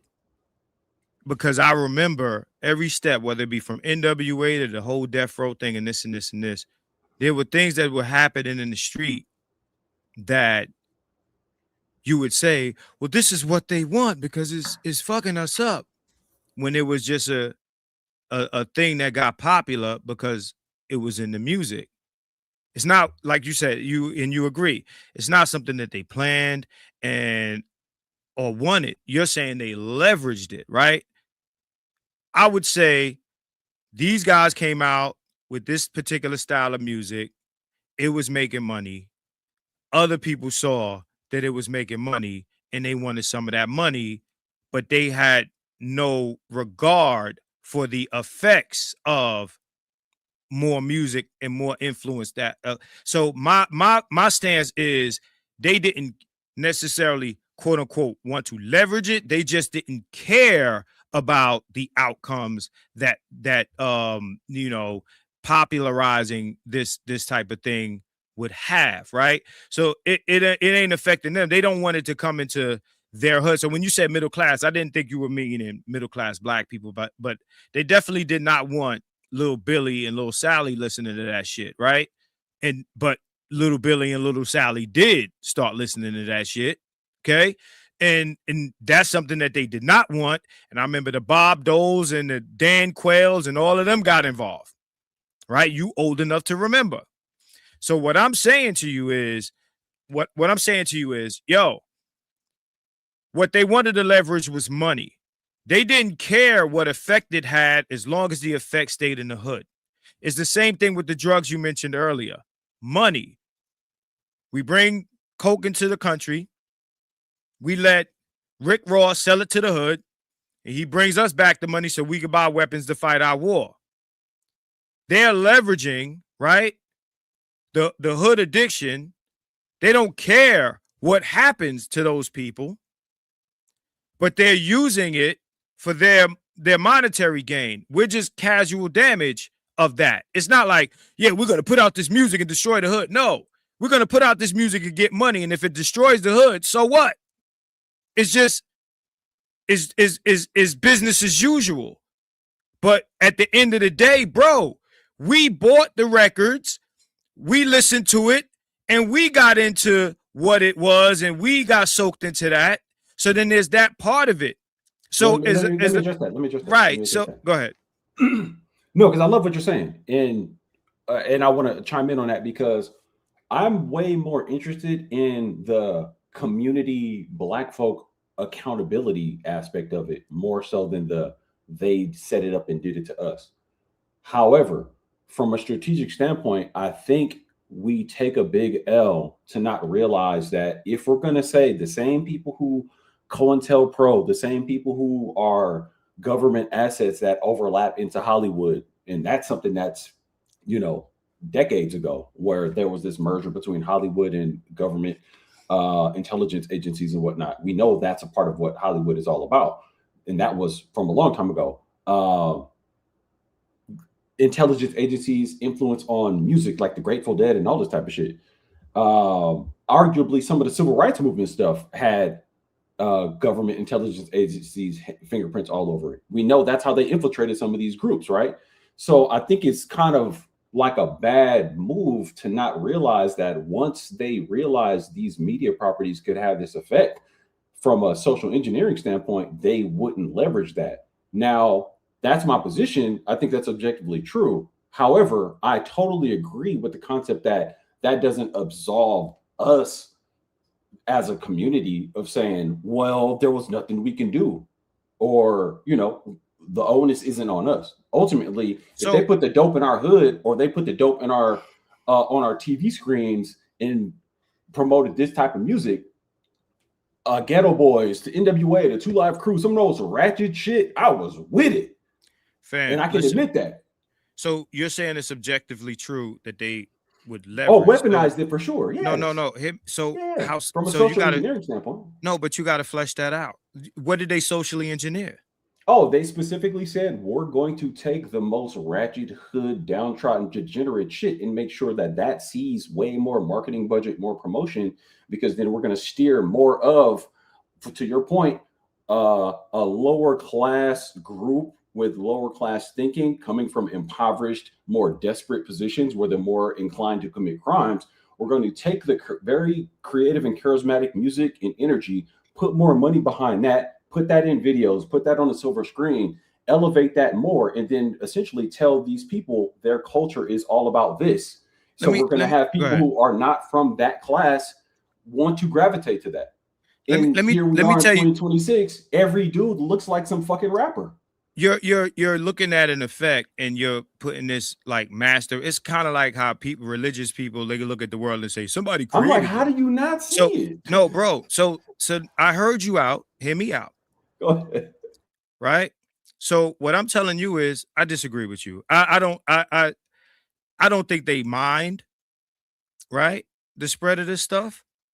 But to say that, like, okay, well, like you said, they socially engineered to make it. If we don't fuck with it, it doesn't work. Now, again, I'm no, about the no, accountability. But go ahead. no, bro, fam, hear me out. There's a distinct difference between you selling what's cool and selling drugs. Drugs are drugs. Drugs sell themselves. Drugs are addictive. They're they there's a chemical thing that takes over your body, right? So, once you're on drugs, you're on drugs. You got to buy more drugs. Okay? So, what I'm saying to you is if we at one point, like I said, at one point we were listening to the pro-black stuff. So let me ask you, when the pro-black stuff was out, would you say that the people that were behind the pro-black stuff were more friendly? Because it was the same people, right? So when hip hop was pro-black, was the plan to put out pro-black shit, or was the plan to make money because pro-black shit sold at the time? So while the pro-black shit was in effect, there was also some hood shit. There was Public Enemy, there was X-Clan, there was Pro Righteous Teachers, there was NWA, Right. there was Too Short, there was Ice-T, there was all these different things at the same time. And Right. this was a burgeoning thing that hadn't really caught on to a mainstream effect or impact yet. I would get say it. not until the early 90s did somebody realize, oh, this I thing kind isn't of a wanted a fad. short answer, bro. I was Yeah, but still it's not making my that. point. It's a way more complex question, but But go ahead. fam, I because you're gonna say what you already said. it. What I'm saying to you is, I'm gonna ask you the question again. Do you think that there was a different set of people that was behind the pro-black stuff? Now, you said there was pro-black stuff and there was all this other stuff. Yeah, because there was some pro-black people and there was some hood niggas and there was this and this and this and this. It reflected the different people amongst black people, different tastes and this and that and third, right? Now, when the pro-black stuff was prominently, right, in the consciousness of hip-hop people, what would you say was the reason they pushed that? They put money behind it, they marketed it, whether it be Brand Nubian or X-Clan or all of those groups, Public Enemy. The same Leor Cohen, right, was behind the Public Enemy album back then. The same Leor that we got today, same guy, with the same little hat on the back of his head, Public Enemy, right? Would you say that he was hood friendly or black people friendly more so than all the labels weren't owned by the same people though? So it's an oversimplified question. No, it's the same type of people. Because you're saying they, right? So let's personify the they. So when I say they, I just mean non-black people, period. Because by and large, it wasn't black people who owned the labels, but a lot of stuff was underground. All the UTFO. No, you're going further back. I'm talking about you're getting around 90s? My question, bro. Bro, you're getting around my question. I think your question too oversimplified. You want to box me into no, it's not boxed into you. You're saying that these people are putting out the most ratchet shit because yes. Let at a certain point they realized they were going to go this route. You want me to say they all did it? I don't want you to say anything. I want you to let me ask the question so you can answer it correctly. Yeah, but a boxed in question so I can answer. It's not boxed in. Go ahead. Go ahead. How does me asking you about pro-black music, because pro-black music was big at the time, oversimplification of it. You don't want to answer the question, bro. That's at the same time. That's the part you're leaving out. No, it's a disingenuous question. Pro-black music at one point was at the forefront of hip hop. I'm old enough to. All of it was there at the same time. No. This was at the forefront. So what was bigger than this music at the time? Who? Name it. Let me put it this way. In my understanding, he's not going to answer the question.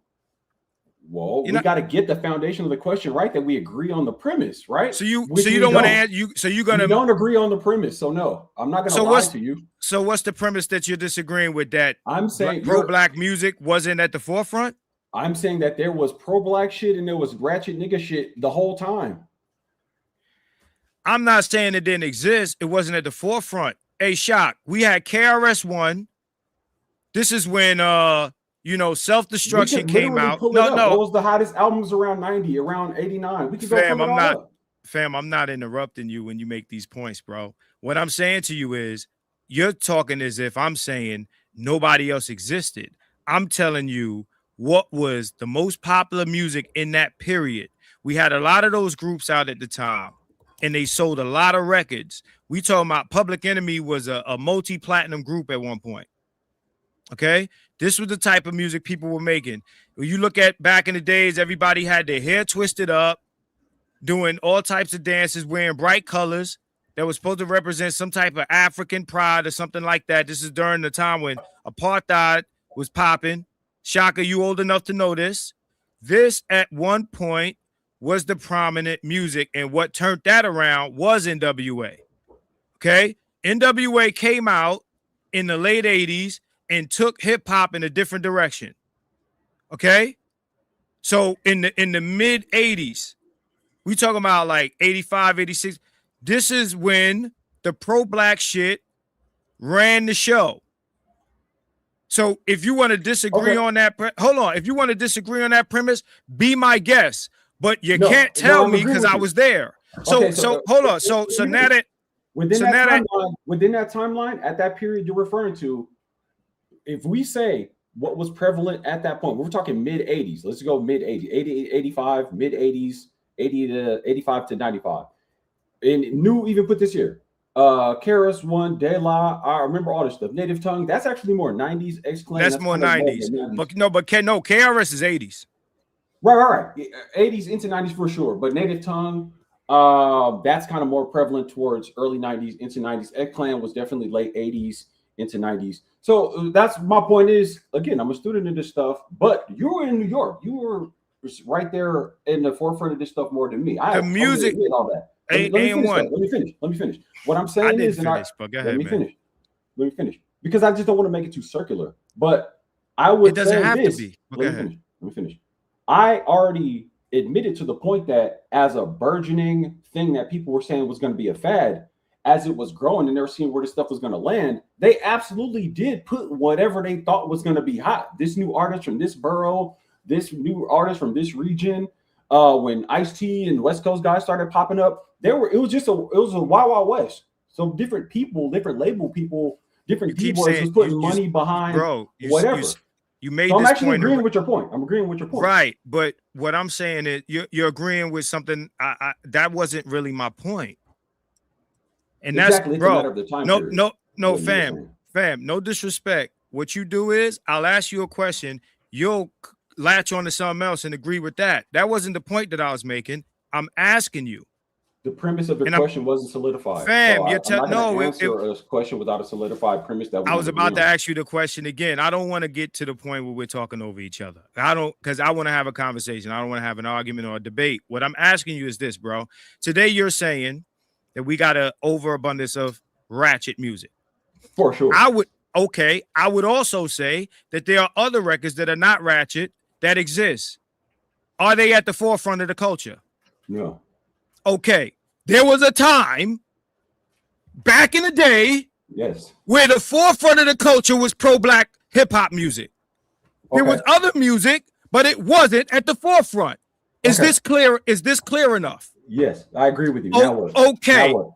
Now let's go. Now that I said that, when the forefront of the music was pro-black, was there a conspiracy to promote pro-blackness by these said? No, let me finish the question so that you understand. You've already asked it, but go ahead. You saying I'm not making it clear, so I want to make it crystal. The same people that ran the music business then run the music business now. It's the same people. I know their names. Are you sure you want to go there?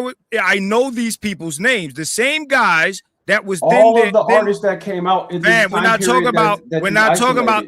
Fam, we're not talking about the artists. I'm talking about the people that run the industry. I'm talking about the executives. If you listen to me, it'll make sense. The people that, God damn it, I'm good, bro. Because fam, listen. The people that run the industry, the executives. Let's get one thing clear. The music industry is in New York. It's not on the West Coast. No disrespect. The music industry and all of its corporate headquarter buildings are in Manhattan. I know because I've been to all of them. And what I'm telling you is the same people. And when I say people, I don't say that in a collective sense. I'm saying the same individuals that run the music industry now ran it then. We know their names. What I'm saying to you is, if you're saying that there was a conspiracy to put out certain types of music to push out a certain image of black people, why doesn't this apply when the most prominent hip hop music shed black people in a positive light? That's the question. Answer that and nothing else. Here's my answer. Since we were able to get into specific timelines of what was prevalent at a particular time, my premise, my statement is that after a certain point, when they realized the reach that this music could have and tying it together with different types of media properties, they realized this is not a fad. It's not going to go away. This is very powerful. It has a lot of potential energy to be used as a social engineering tool and can be very profitable. Then they decided to, somewhere around the early to mid 90s, they said, we're going to elevate more of this type of music. That's my observation. That's my premise. So you're telling me that hip hop wasn't already a force in 89? It definitely was. But definitely more of a force in 93 to 95 into 98 for by far. I mean, it's more of a force now than it was in the time you're talking about. Anything that grew was this small is big now. So what I'm saying to you is, so of course again, it will be commandeered and weaponized. That's my point. No, I understand what your point is. What I'm saying is these were these same people. You telling me these music executives didn't understand the influence hip hop had in 89? I don't think they knew at the point, at the first timeline that you were describing. I don't think they knew that it was going to make it this far. Even Biggie didn't think it was going to make it that far. We ain't talking about Biggie. We're talking about he said that in the line. Come on, man. We're talking about the executives. We're talking about right now. We're talking about the people behind the music who put the money, cut the checks. I don't think so. I don't. At the time you're referring to, so if we're going to talk, like, it's easy if we can pin it down with a certain time. So let's say at the time of 85, when we got Rick Rubin, Run DMC, Leo Cohen, the burgeoning hip hop, let's just round hip hop as we know it to 80. Between 80 and 85, they didn't know quite how crazy it was going to go. From 85 to 89, they're like, okay, this is interesting. Let me finish. You got the timeline wrong. I'm just at you got the timeline wrong. But I'm just running some rough numbers. From 90 to 95. Oh shit, we got something on our hands here that we can really leverage. And then from 95 on, we going full blast with the nigga shit, and they just keep feeding them back the most goofy shit we can possibly get. No, the nigga shit came out. It made money. They saw the money that could be made, so they put out more nigga shit. That's what happened. They put out more nigga shit. No, hold on. No, bro, you made your point. Let me make mine without interruption. What I'm telling you is the culture shifted. Somebody put out nigga shit. Again, even Common said it, the West Coast, the NWA shit dropped. That shit had an infectious effect. It blew up. So they went that way with it. What I'm telling you is, before that, and again, you talking about Rick Rubin's and stuff. When I say 89, bro, that's way after all of that stuff you're talking about, right? When you talking about, maybe I do have the timeline wrong, but you definitely do. What I'm telling you is the concept is still the same. Fam, okay, all right, man. Let me ask you this. I wasn't done, but okay. Oh, go ahead. You pause and because I'm gonna start talking and then you're gonna start talking, bro. I don't want to do that. You got it. What I'm telling you is, right? But the time period I'm talking about, 89, we talking about platinum records, bro. Run DMC was like mid 80s. We talking about Walk This Way and all that. That's like way before that. You talking about Rick Rubin. By 89, Rick Rubin ain't producing records no more in 89. You know what I'm saying? In 89, we talking about Public Enemy. Right? We talking about Do the Right Thing, Public Enemy in 89. Right? So 89 going into 90, right? We talking about, like, this is 89 is already NWA got records out. This is after 88. This is after Kane. This is after Rakim. This is after KRS-One. This is after all of that. So when I say 89, that's later. So you're talking about early on. So it would make sense to say at that time period, early on, they didn't understand. But by 89, they knew because they was making Okay. millions off it. NWA had already put out records, Eazy-E and all that, millions of dollars. So if they was going to leverage anything right there in that moment, it was Black Power movement because that's what was making money, right? So right now, ratchet shit is making money because the culture is ratchet, right? Not because they engineered some shit. The culture's ratchet, right? They're going to put out what sells. If we didn't buy it, it wouldn't work. It wouldn't work. So your position If we is were that position is that there is no intentional social engineering. Is that your actual position? I think as far as the music business is concerned, they put out what sells and they don't care what effect it has on us. I don't see how it's more profitable or beneficial to someone who wants I see how it's more profitable because the shit sells. Let me finish. You don't see how it's more profitable or beneficial to a would-be oppressor class to say, not only are we going to make money off of selling the records, but we're also going to attach product placements in the form of clothing, merchandising, liquor, alcohol, and just general concepts that would lend people to go commit more crimes and go to prison and prison industrial complex. You don't see how that would all tie together? I see how they don't care if that happens. But you don't think it's intentional, bro. You gotta let me answer your questions, bro. My bad. I don't see how. Pardon me. Not I don't see. I see how they're willing to pay that cost if it makes them millions, right? If you put out a record, listen. If you put out a record called "Where My Scamming Ass Niggas At," right? Okay, and it does what it does, right? Who's sitting in there writing with the old girl do the song and who's producing it? If you think it's gonna make money, you put it out there. It's a lot of gangster ratchet shit that don't do shit, right? But the shit that blow up makes money, right? They don't care about that. They'll put out whatever is going to make money. If look at Kendrick Lamar, right? He did the Super Bowl. I don't think anybody here would argue that Kendrick Lamar is pro-black, or at least aims to be, right? But he got that Compton thing going on, kind of like in the cut, but he's pro-black, super conscious and all of that. Why would the agenda be suited by that, right? If it makes money, we put it out. If it doesn't make money, we don't put it out. But if motherfuckers die in the meantime, we don't care. It's just like the drug thing. Casualties of war. We'll sell you this shit, and if you act a fool, go ahead while we make our millions. So the oppressor class don't mind if you shoot each other up because you heard it in the song. I'm not saying this is what happens. I'm saying hypothetically, if that's what's going on, they don't care. It works for their cause, but they wouldn't put millions into it if they weren't getting the millions back. Right? So what I'm saying is, look, you could put out, MC Gusto tomorrow. If the culture don't attach to MC Gusto get knocked off the label. But they don't care, right? They don't care the results or the outcomes. All they care about is the money. And we're talking about the small hats. That's who runs the music industry, right? So when you say the oppressor, again, I liken the oppressor more to the Billy Bob than the Finkelstein. Finkelstein is the middleman getting paid. That's who a Leo Cohen is. That's who's running the industry.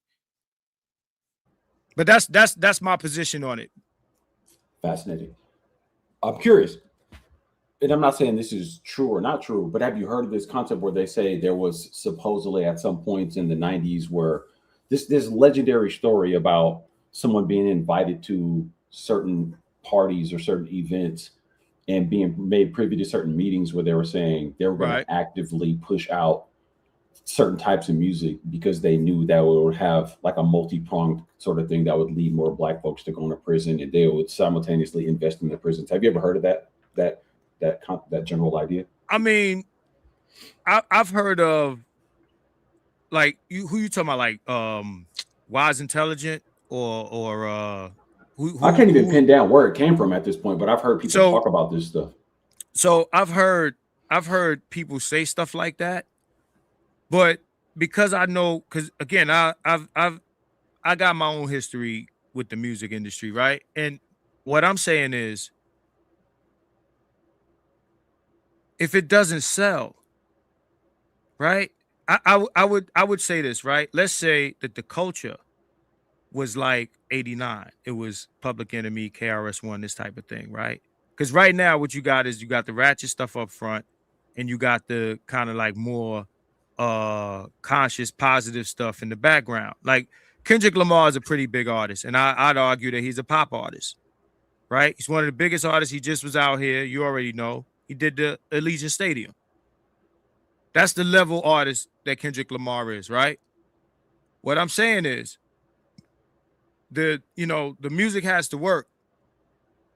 It has to work. And these people that are making these songs, a lot of them come to the label with these records. It's not always that somebody is a plant where it's like, yo, we just get this person and we're gonna make them say this stuff.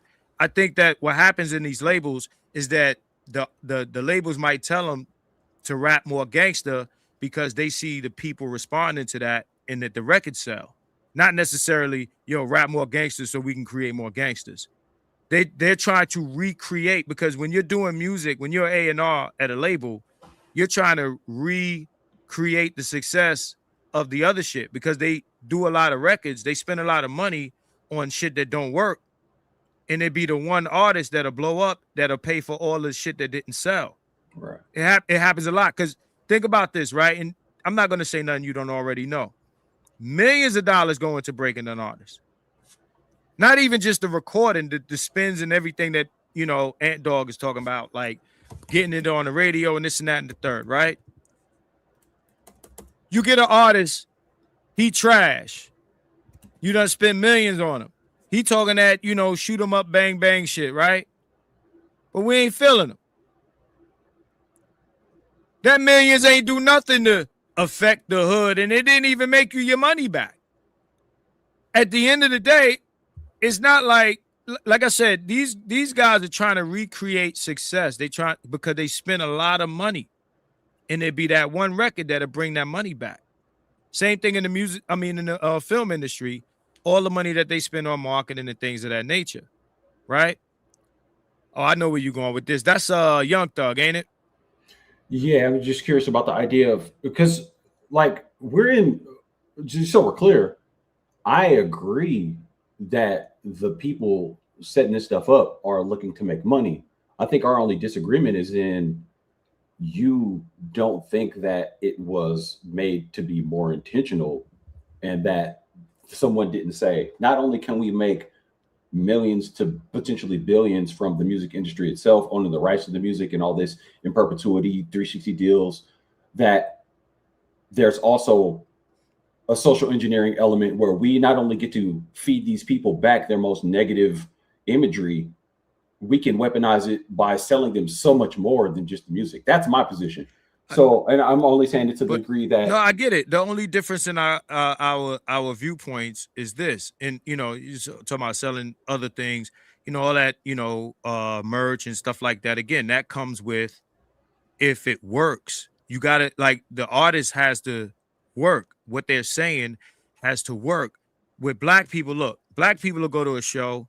Let's say you got some comedian, he gets on stage telling a bunch of jokes that none of us get because it ain't even connected to the culture. You can't perform for a black audience, right? When it comes to what works for black people, right? You got to be culture specific. And it's not like, yo, black, like, who looks for the worst shit in their culture to then say, yo, let's fuck with that because it's fire, because they're giving it to us, right? No, it has to be fire shit. It has to be something that's already existing, or that we already fuck with. It has to be the part of the culture. So, like, if NWA puts out a record or they put out an album and they're talking about the streets gravitate towards it. Other people gravitate toward it because is now the cool thing to do, right? Now, what I'm telling you is the only difference between our things is I'm saying that the people behind this don't necessarily care about the collateral damage. You're saying, in essence, that they're doing it. You're saying that you're not saying this, but this is what it sounds like to me, that you're saying it is like this is the desired effect. We're putting this music out because we want this effect that's happening when those ideas, those themes in the music came from the same place that you're trying to affect. So when Young Miami puts out "Where My Scamming Ass Niggas At," she doesn't create scammers. The scammers were there already. Niggas been scamming. Scamming is a thing. Now, does it make niggas who ain't scamming want to scam? Maybe, maybe not. That's my key point right there. Right. And no, I've but seen it happen. But what I'm saying, it happens. I'm not denying that it happens, but you're saying that the Finkelsteins are somewhere like, yeah, we're gonna put this record out and more niggas will start scamming and then we can oppress them. And no, bro, I don't think so. I think that if more niggas scam, I'm like blown away to hear that you don't think so. Nah, man, because bro, listen, bro. Because I'm from the hood, bro. I'm from the hood. I'm telling you, these things are happening. So this guy that's in front of us right now, who was, in my opinion, totally manufactured to be hot. You think this guy is what people organically was resonating with? This dude. I don't think like what you're showing me right now. I don't think that nobody fucked with that. Niggas ain't start doing that. How many? Let me ask you something, right? This guy, this look right here. Other guys went on to look like this. There's still young black men out here that's rocking this. Bro, where did niggas start wearing dresses in the hood? Because Young Thug was wearing a dress. Well, it's not just niggas in the hood though. That's my point. It's bigger than the hood. Okay, where did niggas, period, start wearing dresses? Oh my God, the matter of fashion and shit that took off from this. We got ASAP. Bro, you talking about media? Dresses nah, you talking about no. I'm talking about regular people. Where's the fans? Look like fam, bro, you're about to show me, bro. You're about to show me more rappers. I'm asking you, when did this trend catch on? Man, if you, I guess, I don't know nobody that started, bro. Come to the Bay, then you will be blown away. Bro, listen, nobody, be blown away. Fam, I've been in the Bay. I ain't never seen a nigga in a dress walking around because Young Thug was wearing a dress. Niggas didn't start wearing dresses. And niggas that are wearing dresses want to wear dresses. I'm not even saying just the dress, but just the whole imagery of this whole, look at this dude. Fam, listen. Come on, you talking about what? Silk shirts? Niggas been wearing silk shirts. What I'm telling you is about this whole imagery. Like, bro, you pulled up your premise. This is organically like. I didn't. No, I didn't say that. This is a hood. Nah. You're reaching a little bit. You said I'm just trying to say, like, no, fam. This is something intentional. Nobody was. All right, I'll wait till you're done, bro. I don't want to try to talk and you talking, bro. So there was no social engineering element to this. This is all just organically what people was fucking with. If you're gonna ask me the question, I want to answer it without it getting interrupted. Okay, go. What was social engineering, right? They put him in a dress, shock value shit. Where did the culture switch to dresses in terms of people who saw him in the magazine wearing a dress, then dudes on the street start wearing dresses? Because that didn't happen. That you didn't see. I saw it happen in the Bay. Way more dudes was in some kind of elegant. Bro, but bro, the Bay doesn't. The Bay doesn't represent the culture. That means what I'm telling you is, if Young Thug is wearing, because the whole hyphy sound, shake your dress sound have a lot of impact. I haven't spoken yet without getting an interruption in my sentence, fam. What I'm saying to you is, just because it happened in the Bay, what about the rest of the country? New York, which is arguably the biggest city for hip hop, niggas wasn't wearing dresses, bro. That is a bold reach. The dress thing, I gotta. I'm saying it's had some impact. It's had some impact beyond just that guy. Nah. Okay. Then maybe I'm wrong. Maybe I'm wrong. Fam, you saw it. Let me tell you, with that dress shit, you saw Young Thug wearing a dress. You mentioned ASAP, right? ASAP had the little kilt or whatever he was wearing. You even saw Andre 3000 dressing wild like he was dressing. Bro, nobody followed these niggas as a general rule. Hip hop didn't follow these artists, these particular artists, So you saw some dudes in dresses. What I'm saying is there wasn't any large cultural movement towards niggas in dresses, bro. It didn't happen. And let me be clear. And I said this You got to give me before. another example, Let but me be that was a clear. bad one. The ratchet shit, No. okay, See, but you seem to be no. more inclined with shooting down what I'm saying more than saying, hey, maybe peep game on what I'm saying. Maybe I'm catching something that you're missing. This should be a meeting of the minds more than argue a point. No, All I'm I'm not saying is trying to. this. I'm just All I'm trying saying to is this. Check it respond out. to you. The You're saying, dress go ahead, man. thing, I'm just saying you might want to consider that, because if it is true what I'm saying, it's a very dangerous situation either way. But it's extremely dangerous if there is an intentional social engineering So element to it. That's got to be like, if I had kids at 48, I could easily have a kid that's 28, and they'll be right in the midst of trying to look and behave like these dudes I'm showing on the screen. And I question how all of a sudden every dude got to have a shiesty mask on. Every dude got to have braids with okay, barrettes and beads in his hair. Every just okay. like the dress thing wasn't about the dresses more than just the imagery, the way No, this is I being got, crafted, the way I this got. is. You see Go what I'm ahead. saying? I do see what you're saying. I'm not oblivious to socially engineered things, and I'm not oblivious to trends. I'm saying that was a bad example. That's all I'm saying. Now, what you're showing me now, you got guys with chains on. Been had dudes with chains. The shiesty mask is a good example of people following things. But the first time I seen a guy where like a ski mask or whatever, I think it was Plies Wood on the cover of an album. Then I seen I think on G Unit they had, I think the G Unit album, they had that sort of thing, right? So this is really like the whole, because right now it's ratchet, but at one point it was really like super thug culture, right? Like when you talk about the G Unit era, DMX, that time period, right? These are trends that are going on within, throughout, and outside of the music, right? So like homie talking about myopic view and things of that nature.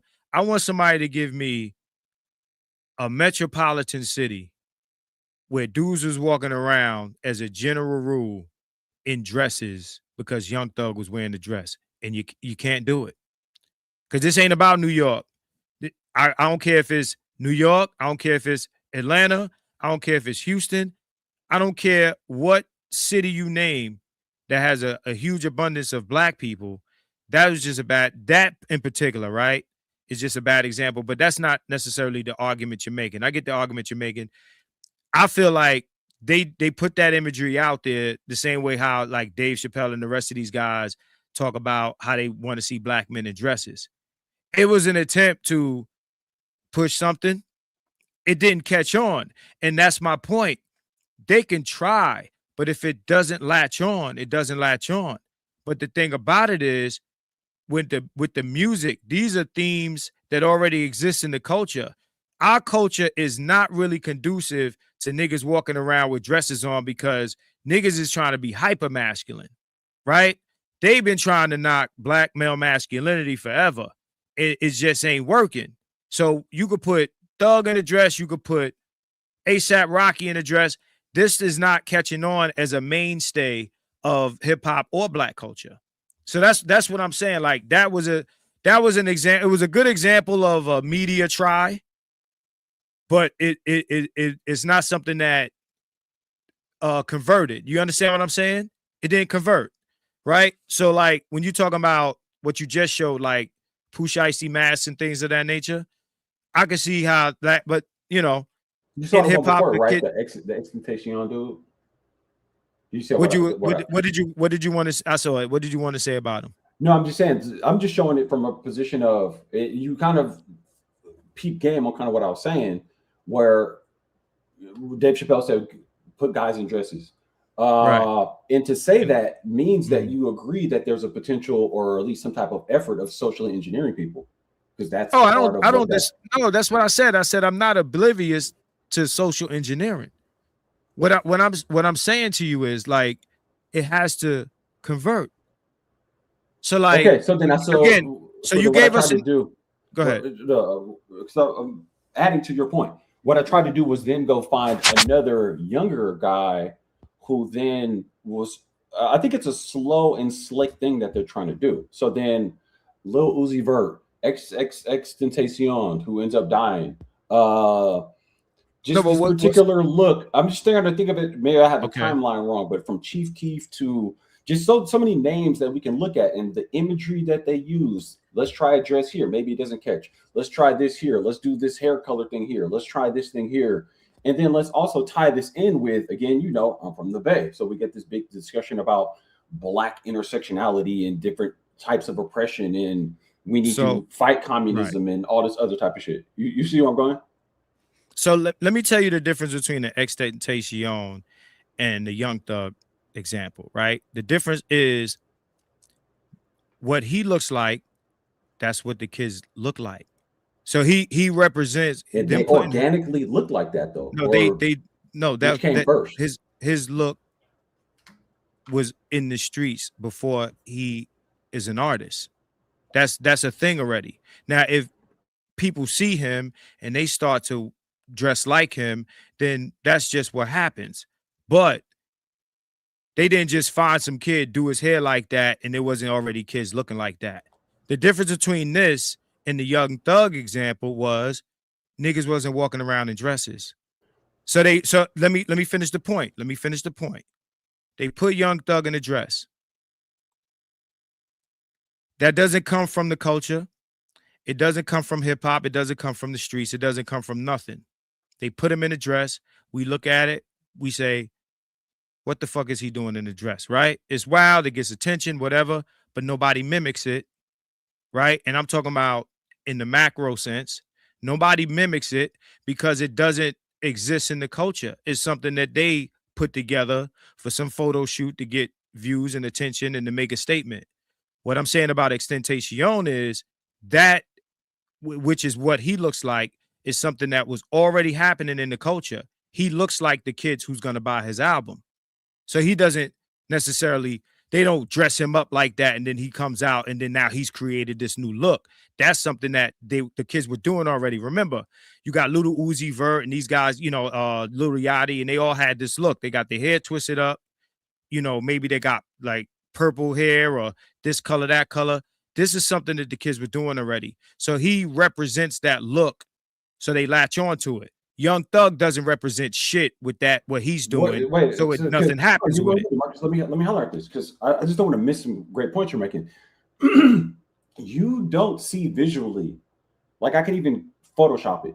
You don't see an overlap between how Young Thug looked in those images in his general look and this guy's look and some of these other guys. You don't see how they look very similar. So which picture are we talking about? Are we talking about the dress or are we talking about like how Thug looks in general? In general. Okay, that's how niggas look in Atlanta, bro. That's already an Atlanta thing. That's how them niggas look outside of music. Nigga that ain't always look like that? Bro, for a long time, niggas that don't rap look like this down south. Think about the Yin Yang Twins and all this. These are trends that are already happening. So if you sign an Atlanta nigga, then you in the Bay, you don't see niggas that look like this. You think, hey, the music industry created this. These niggas look like this for real. Okay, well, that's what I'm saying. I have a follow-up question. So you made an interesting point a little while ago. You said it could be possible that guys see this and then latch onto this look and adopt this look, and that just is what it is. Do you think that's a good thing? Depends on what it is and your opinion of it. Go ahead. Let's say if there's a street kind of rapper guy from Atlanta who organically, which I highly question, had a look like this, and then they get put on a record label and their lifestyle is flashy and it's lit, and then a younger person from the hood in East Oakland or from the suburbs in Vallejo sees this, a young black man sees this, says, oh, I want to be like that. Right. What do you think about that? It depends on what it is. What do you mean? It depends on what they're emulating. This image, this look, this vibe, this lifestyle. I don't know if this is a lifestyle. It's a look. I don't know what lifestyle. Well, you see what they do in their videos, what's being broadcast. You see what their social media, like how they're presenting themselves, So could let's be talk about the generally look. considered as a lifestyle, right? Let's talk about the look first, right? So in Atlanta, this is how they look, right? So that look comes from whatever trends are going on in that area. Now you talking about a kid that's not from that area. They don't dress like that. He looks on TV. Ooh, I like that. I like the way he has his hair and he does. There's a million examples in and outside of black culture where this happens. White girls look at Cosmopolitan magazine, see a girl with a hairstyle and do the hairstyle, right? So if it's good or bad is a point of view, right?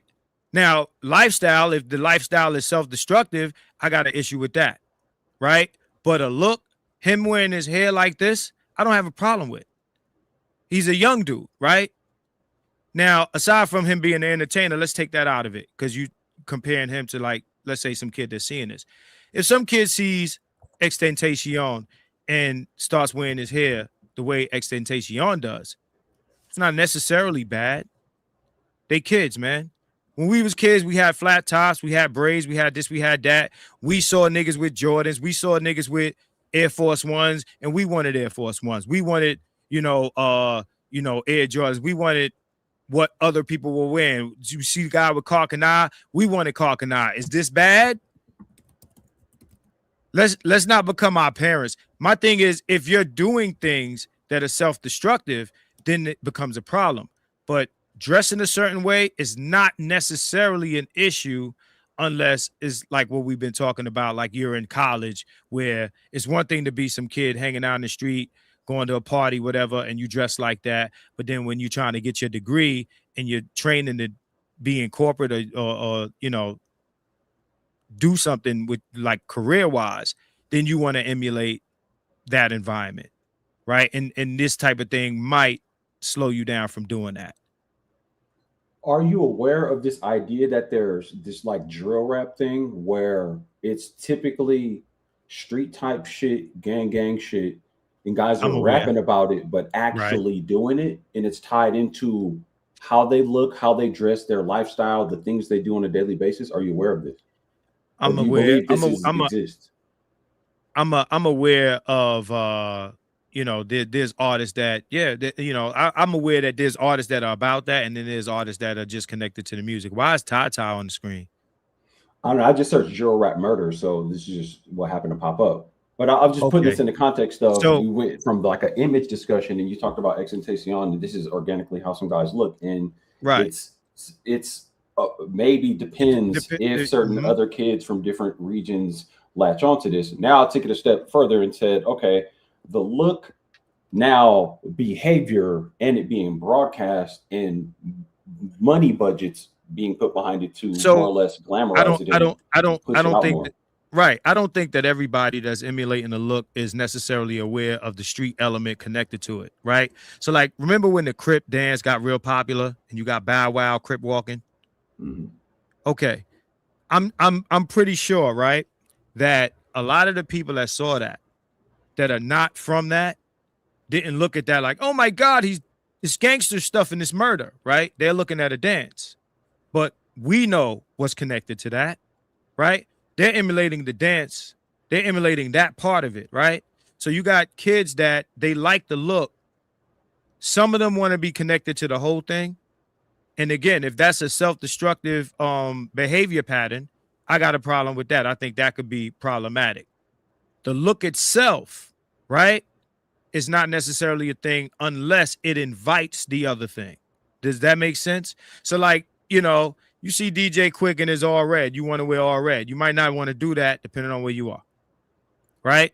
But again, just the look on its own, right? Think about this. A second ago, you had because now you're putting up drill rappers, right? Which the stuff they do is more connected to gang shit. Extentation wasn't no gangster rapper. But do you see how they all look similar though?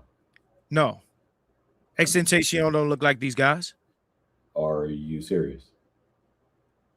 So who here? What? Because they got their hair braided, bro. You mean it? I'm just saying, like pure pattern recognition. Like Nah, we're not. act as if you never knew any. If you just saw pictures, this Nah, bro. guy doesn't look like similar to that guy. You don't see any similarities. So Like just from a no, pure this objective pattern nah, recognition nah. standpoint. If you put this guy right here that I'm looking at next to Extentation damn near looks effeminate compared to this You guy. don't see an overlap. I mean, I'm just saying that They're this is all both subjective, black. but I'm asking you, they all look very similar to me in their presentation. But I this hear is a you. subjective No, statement. okay. Subjectively, you're asking me. I'm saying no. I can see that. I can look at this kid or the kid on the right, especially in the big picture, right? I don't know if those are the same guy, right? But I'm still trying to, yeah, I'm trying to understand, right? Like how you can't see this guy right here that you got on the right, right? Right. And these guys got you go back to the Extentation. Yo, this dude is on some he's on some metrosexual shit. I could still see a distinct difference. You This know what I'm guy that saying? I see in the big picture right here looks Right. like some So metrosexual homo thug shit to me. I disagree with you. And I agree with Ant Dog. Ant Dog is like Triple X is like Uzi and Yachty and emo kids. Yeah, where Yeah, they they just rap look about like all that variations of a touchy. similar look, in my opinion. Nah, they rap about that touchy feely shit. But what I'm asking you No, is, not even about the rap. I'm just saying, just by pure look. Pure look. okay, but I hear you, man, but I don't want to say you might be a little disconnected from this Yeah, generation, yes, man. exactly. You know, I started the stream literally saying I'm out of touch. I'm all right. disconnected. I'm not sure So what black is. I'm not black enough I ain't because saying all that. I'm saying that. I'm saying that because I've had discussions with I don't, people with yeah. these arguments where if you don't look like something like this, then you're not black enough. And then I'm deciding, well, who decides what's I black, don't, what's whatever. but I no, but this is the thing, bro. I don't think that again, this is what the young boys look like. I don't think that dudes in our age group have to look like this for our blackness. Oh, I know dudes older than both of us that rock this and will stand 10 no, toes down and tell you this is a that's standard not the nigga shit. same. That's not the same thing. What I'm saying is, I don't think that there's a demand from the culture, right? Because a couple guys is one thing. I'm saying there's no demand for the culture for guys our age to look like this. I think that there's more of a cultural thing for the young dudes to Why? rock these looks. Why? And is that a good thing? Is that going to benefit It the depends on what it community? is. So you saying that black people are the only ones that follow trends? I'm not even see. That's the thing. I'm not worrying about other groups. If I But care about if I care about my people, I'm having a discussion about my people and so what's beneficial or not. I think you're Before we even get conflating. into that. I think you're conflating style of dress, hairstyles with certain lifestyles. So when we go through, like just typing in images of this rapper, then this new rapper that magically becomes hot, who sounds similar, but then has some other stuff going on. Then We talking 2 about? years later, the next hot rapper. Then we get into a whole sub genre where we go trap to drill, where it's like openly we talking about how we smoking packs of blah blah blah blah blah, and they have similar looks. They look the same, and this is now like the standard young black guy look. And I'm scratching my head like, so AM1, we're good with this? are you telling me, and I'm gonna say this sarcastically, are you telling me that all niggas look the same to you? No, not of course not. Because I a black man? You see what I'm saying? You see, like You are, yes. I think this looks corny. I think it looks Oh, effeminate. But you're somebody else older, might tell you this is real nigga shit. fam. You're older. I'm older. We don't dress like this. At one point, right? Niggas was running around with jerry curls, and the older dudes thought that shit was effeminate, right? Oh, Right. okay. So what I'm saying is we had a time period where we were younger. We dressed a certain way. Our shit was baggy, right? Shit like that, right? And our parents and our elders looked at us like we was crazy. My moms didn't like necessarily that I grew my hair out in braids and different things like that. If you ask somebody, I might have had the look, but I wasn't out here doing gangster shit. So what I'm telling you is when you're a young dude, right? Shit is cool. We rock the Nike Tech. We rock this. We rock that. What up, Nick? We rock this. We rock that. Whatever. You dress like the time. We rock the cross colors. We rock the car canal. We wore the polo. We wore the Gucci. it doesn't mean we were banging, right? But we follow trends. I don't think that there's a dude in this chat that when they were in their teens and early 20s, they didn't follow some sort of trend. Then what happens is we get older, then we look at the younger generation like, look at these niggas, why they doing that? And it's like, yo, like we did it when we was kids. And we sound like old head. Like you said, I don't want to sound like an old head. Sounding like an old head ain't necessarily, or looking like an old head ain't necessarily dressing your age. I think we dress our age, bro. You know what I'm saying? Every once in a while. Go ahead. Hold on. Because I get how this works. Like we're both. Soon I'm going to have to bounce. But go ahead. Go ahead. Part of the initial point that I was making about the satirical confusion was that I know grown ass men my age who still present this way and will stand 10 toes down and tell you this is what it is, and that a dude who like me, I'm less black, or I'm funny style, or I'm a lame because I don't look like this. So that's where the whole thing comes full circle back to who's setting the standards, who's setting the look, who's setting the obviously me being a lighter skinned black dude my whole life, I've had the advantage of being on this outside to where people would talk all the shit they would talk or whatever. And I was like, that's interesting because I don't feel any less black than my people. But when I look at this from what I'm illustrating as a very odd coincidence or direct intentional social engineering campaign, how is it that so many men of varying age groups all look the same, and it happens to look like hood rapper niggas? How is that possible? Okay, them old niggas that you talking about are malfunctioning niggas. Let me ask you this, right? Let me ask you this. I'm gonna get right to the bottom of it, because you talking about because I know guys like this. Is this everybody in your age group or a few niggas? Do you feel like there's a greater way too many, or possibly to make excuses? I mean, listen, hear me out, bro. Niggas in their 30s, niggas in their 40s, actively trying to look like young YN kind of niggas. Hence my whole joke. Hence the whole concept of why I did this image. I get it, but what I'm saying is, outside of that group of niggas you talking about, is there a greater societal pressure for you to look like Pop Smoke? Well, of course not. I'm not at the. Personally, and I work for myself. I'm not pressured to look any kind of way. But if we're gonna have some type of community discussion where I'm supposed to care about the trajectory and image of my people, then now I got to insert myself into a broader discussion. If you didn't work for yourself, if you worked somewhere, there would be no pressure for you to look like Pop Smoke. There would be pressure for you to probably look like somebody like, I don't know, Mars Chestnut or Tay Diggs or somebody. What I'm saying to you is, right, you're getting like these comments coming from niggas that are past the age of these guys on the screen. It is normal, right, for XXXTentacion to look how he looks. I expect Pop Smoke to look how he looks. I expect all these young dudes to look how they look. If you in your 40s and 50s looking like 20-year-old niggas, that's an issue, right?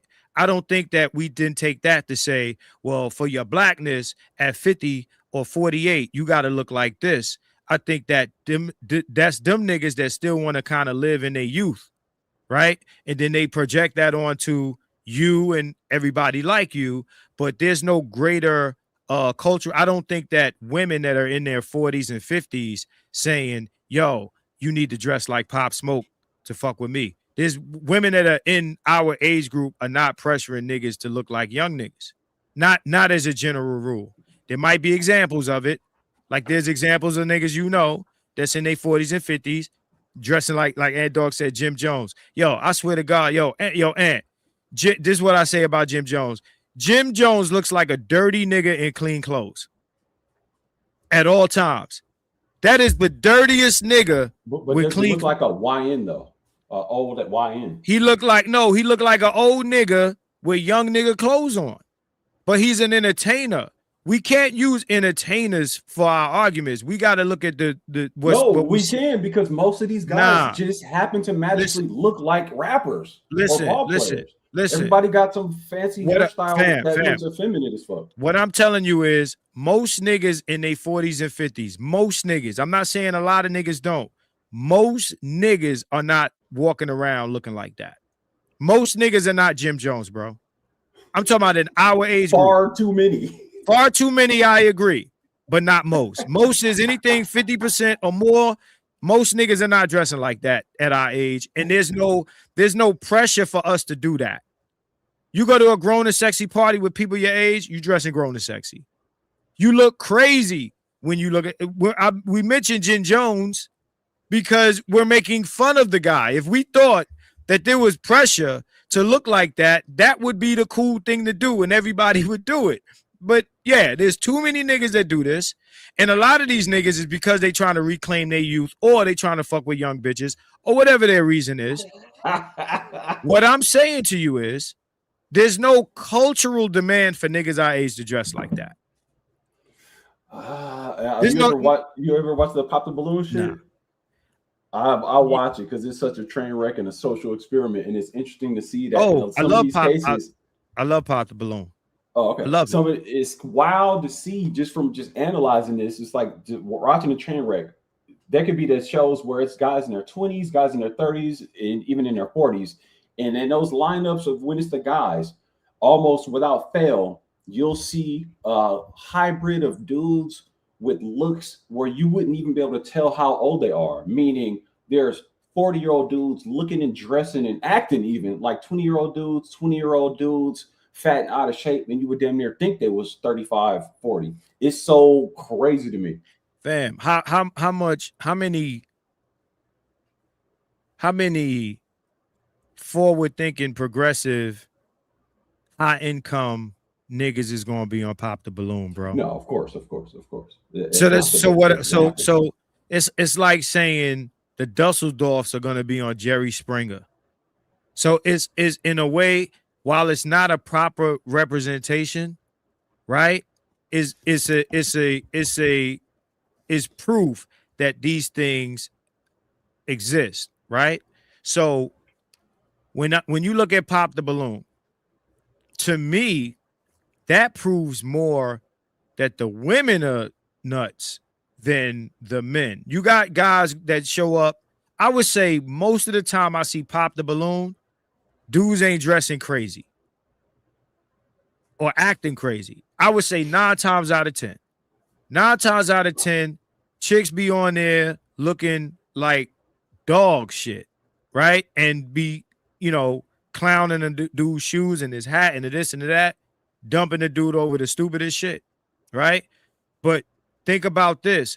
Look at the woman who's doing that. You say, oh, red pill, niggas love Pop the Balloon. It's like flesh to an ocean of piranhas. Absolutely. Well, my stance on that. The discussions about what the women are doing are so prevalent, and it's so just like basic 101 type shit towards like, well, yeah, of course, a lot of the women is wilding out. I'm more concerned with the dudes who claim to want to be would-be leaders and, men of the house and find the proper mate. I'm more concerned with the lowering image of black men. I don't want to go down that road. As me being an older black man. All I'm saying is, if you want to talk about leadership, you got to talk about the women because who you're leading, right? But I don't want to necessarily go down that road. What I'm saying is, if we're talking about how guys are representing themselves, when you see guys on that show of a certain age group, they're less likely to look like the guys we're talking about. I expect late teen, early 20-year-old dudes to dress like late teen, early 20-year-old dudes. I expect to see that. It's not out of order to me. And I don't think that the guys that are in that age group are going to dress like I did when I was in that age group. They got their new shit, their new trends, their music is different and all of that stuff. And when they get older, if they still dressing like that, we make fun of them. But right now, they're dressing like young dudes, right? We did it. Now they're going to do it, right? So all I'm saying is, Shock, ain't nobody say all of us. See, let's not do the not all shit like the bitches do, right? Most kids are going to look like young dudes, most of them. All right, they're gonna look like young dudes. They ain't all, even the ones that are not necessarily looking like Extentation or Little Yachty, they still gonna wear something that reflects their age. If you 40, 50-year-old in a tracksuit, I'm clowning you. Right? I'm clowning you because that's not what you're supposed to be wearing at your age. Right? But at the end of the day, for us to look at the young kids, like, what are they supposed to be wearing? 3-piece suits, vests and slacks? Like, they look like young kids. And I expect them to follow the trends that exist in their generation. All right. Now, again, if they're living a lifestyle of doing the behaviors that are self-destructive, that's a different conversation. How they're dressing, I have no problem with. So it's okay to look like a thug ass nigga drill rapper as long as you're not doing what those same niggas are doing. It depends. I don't know what a thug drill rap. You show me some pictures. We just went through the whole imagery right there. Come on. Right. But what does it mean to look, unless you flagging or something like that? Like, if you're wearing indicators of gangster shit, right? You flagging, you got your hat on a certain kind of way or whatever, then you're inviting a certain kind of energy to yourself, especially if you're in that sort of environment, right? But simply, it's like a nigga in a hoodie is a thug and he looks like a thug, and that's the type of shit I want to be careful of. Like but if a lot of thug niggas wear hoodies, then how do we sort so that then out? Niggas can't wear hoodies no more because thugs done claimed it? That's crazy, bro. Maybe a hoodie is a garment, bro. No, I agree with your point. I'm not saying there's a right or wrong answer. I'm just saying if a certain group of people happen to become known for doing a certain thing, and then you do something similar, it's to how people, you do it. I'm not saying it's right or wrong. I'm just saying I got you. It's mimicking. It's like literally pattern recognition. No, it's how you do it. If I was already wearing a hoodie and then they start wearing hoodies, who's mimicking who? I was wearing hoodies already. Excellent point. So what I'm saying is, right? There's certain shit like you go to LA that you can't wear because it's gang shit. It indicates gang shit, right? So like if you wear, certain ball caps, right? You in Chicago, you wear a hat leaned off a certain way and this and that. You gonna invite trouble. In those environments, I wouldn't do that. I wouldn't do the things that the guys that are banging are doing that indicates to them that you're with the shits. A simple garment is crazy though, right? So if the gang niggas is wearing sneakers, we can't wear sneakers no more. Everybody got to wear hard bottoms. Like, how much shit do the gangsters start wearing to where you coming out ass naked now because the gangsters done clinked everything, bro? So that shit is, again, it's a slippery slope that we walk when we say, okay, the gang niggas is wearing tank tops. Tank tops is off the list now. I got to throw out all my tank tops. That shit is crazy, bro. Now, if they wear these tank tops and they got to do something to indicate, yo, we with the shits, right? Maybe they do a little 2 cuts on one of the straps or something. Don't go cut your straps, nigga, if you ain't with the shits.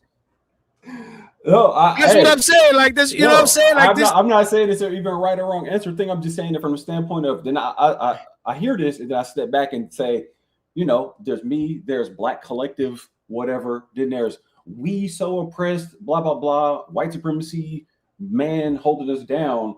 But within certain things, we're gonna pure mimicry, pattern recognition. Say it's okay to look like this way, even though this got co-opted.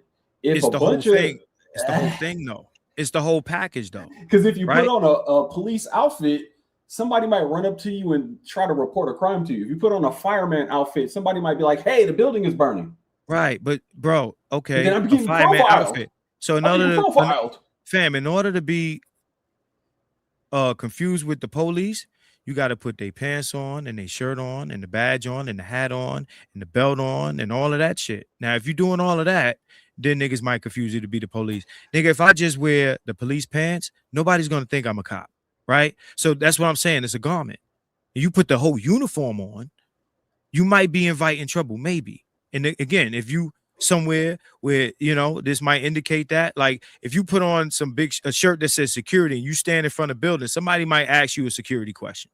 So right? let me pull up this image again. I'm not gonna do it, but where it says, well, I just type in drill rapper murders, and then it's gonna pull up this certain bunch of pictures, and we can just scroll It's down and gonna pull scroll up down some and scroll niggas. down It's gonna pull up some niggas that have a particular look that not all black people look like. Oh, so like they look like some young niggas that got their hair twisted and they might got some hood, like some regular shit on, and that niggas wearing the hood.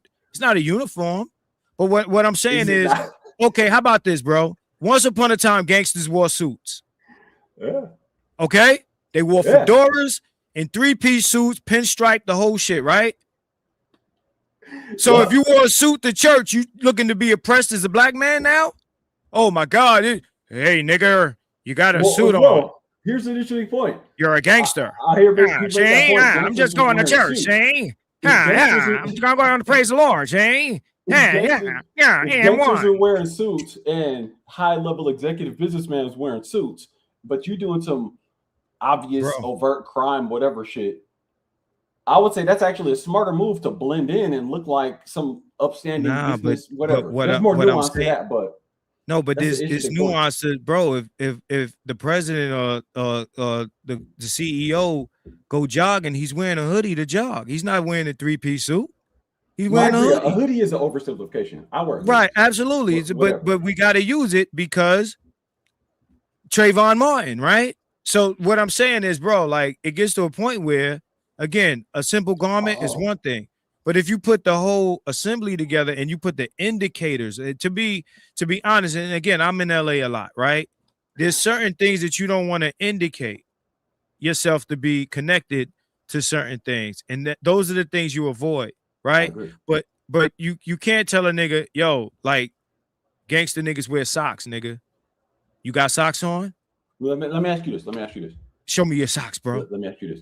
If I, as you see me right now on camera, if I put a hoodie on and I'm on my way to a gym or I'm out jogging, you look dangerous, Mom. You look dangerous now, nigga. Okay. No hoodie with that. Look, bro. Right now, you got the black tank on. You got the bald head. What do you see? Chat. Do you guys agree? Do I look dangerous right now? But where I was going with this is, picture him on the corner in the alley. So now, if I have my new look that I'm about to adopt moving forward in life, because today's my 40th birthday. From moving forward, I'm about to grow my locks out or get a lace front, and I'm getting this look no matter what. Do you think which one looks more dangerous or looks more like I would potentially? Which one seems to have a better life trajectory? Do a meme mug at the camera real quick. Let them see it. Nah, that ain't a meme mug. Come on. I got to do the thin space type shit. I'm from the Bay, so we got to. You can do better than that. Do it for your blackness. I don't have it in me to meme mug like that. I'm just a do it for your blackness. Do it for your blackness. Come on, man. It's better if I can't do it, man. You can't even do a meme mug, man. This nigga ain't black, man. He can't meme mug. You ain't in the gang, son. Nah, okay.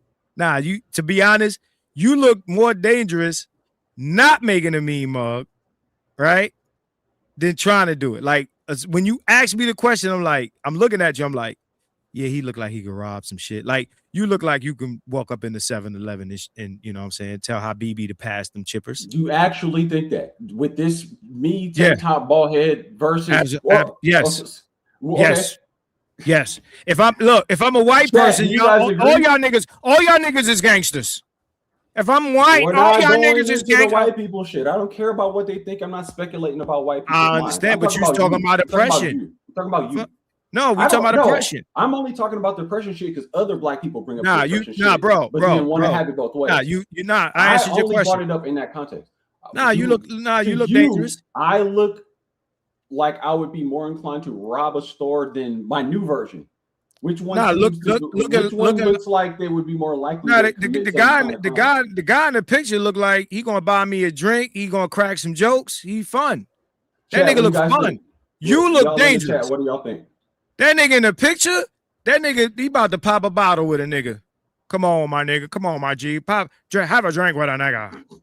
Have a drink. Come on. All right, on that note, I'm about to go pop some bottles. This is my fucking birthday. I'm about to go turn up a little bit. Okay? Yo, happy birthday, bro. Hey, I appreciate you, man. Happy birthday, man. You know what I'm saying? Glad we could chop it up. Shout out to everybody in the, Shinobi, I see some names. We got Spawn is Ant in the Dog. building. Nick pulled up late. Ant Dog is in the building. Nick is in the building. Vic Credit Solutionist. I want you to come up here too. Let me see. Let me scroll through here. Let me see who up in here, man. Let me see who up in here that I recognize. I think I see Geronima in here. Spawn in the building. What's up here, with Spawn? Man? I ain't seen Spawn in a minute. New, of course, but he don't count. Ant Dog in the building. Yeah, Ant Dog is in. Mike Ferg is in the building. He was in the building. Shaka New, of course, as usual. Hey, I appreciate everybody dropped super chats and whatnot. I'm about to go take y'all super chats and go buy some drink. What about me, y'all? I look dangerous. I look dangerous. You look real dangerous. You look like a strange nigga. I got a Peaky Blinders cap on. Now we talk about the Peaky Blinders, the gangster niggas with these old hats gangs on. in New York shit. I can't see 1920s gangs. I can't wear this hat, y'all. The gangsters what? The 1920s these shits is out of the question. New York shit.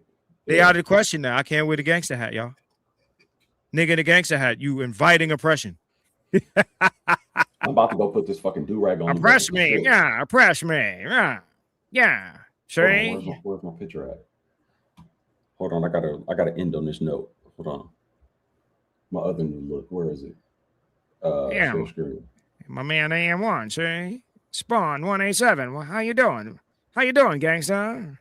Yeah. Hold on. This is how we going. I'm about to go hit the script with this exact look. Yeah, you know you go. Totally unnecessary do-rag because it's meant to hold your hair while you sleep. Look, check this out. Check this out. Throw the do-rag on, right? And go to the win. To win? The win. Okay. It's the most bougie shit, right? I want you to take that do-rag and go to the Wynn Hotel. Walk through. Matter of fact, go to the High Rollers room, right? Go to the Baccarat. Go to the Baccarat room, right? With the do-rag on. You know what I'm saying? Yeah, you know what I'm saying? Just let them see a gangster, man. Let them see you. Scare everybody in the room. We're gonna scare the Japanese people and all the high rollers in that motherfucker, man. And you see how you got it tied? You got to tie the knot in the front, just like that. Yeah. That's how Pac would have did it. You know what I'm saying? Walk up in there. He said the gay side. Shot crazy. He said the gay side gangsters. Woo, woo. Woo, woo. Gay side.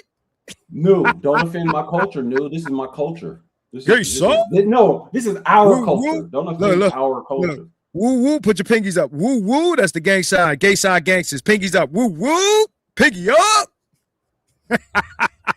Pinky up. That's how you do that. All right, that's how you do that. Bullshit. We gotta shut this shit down. No doubt. I appreciate you, bro.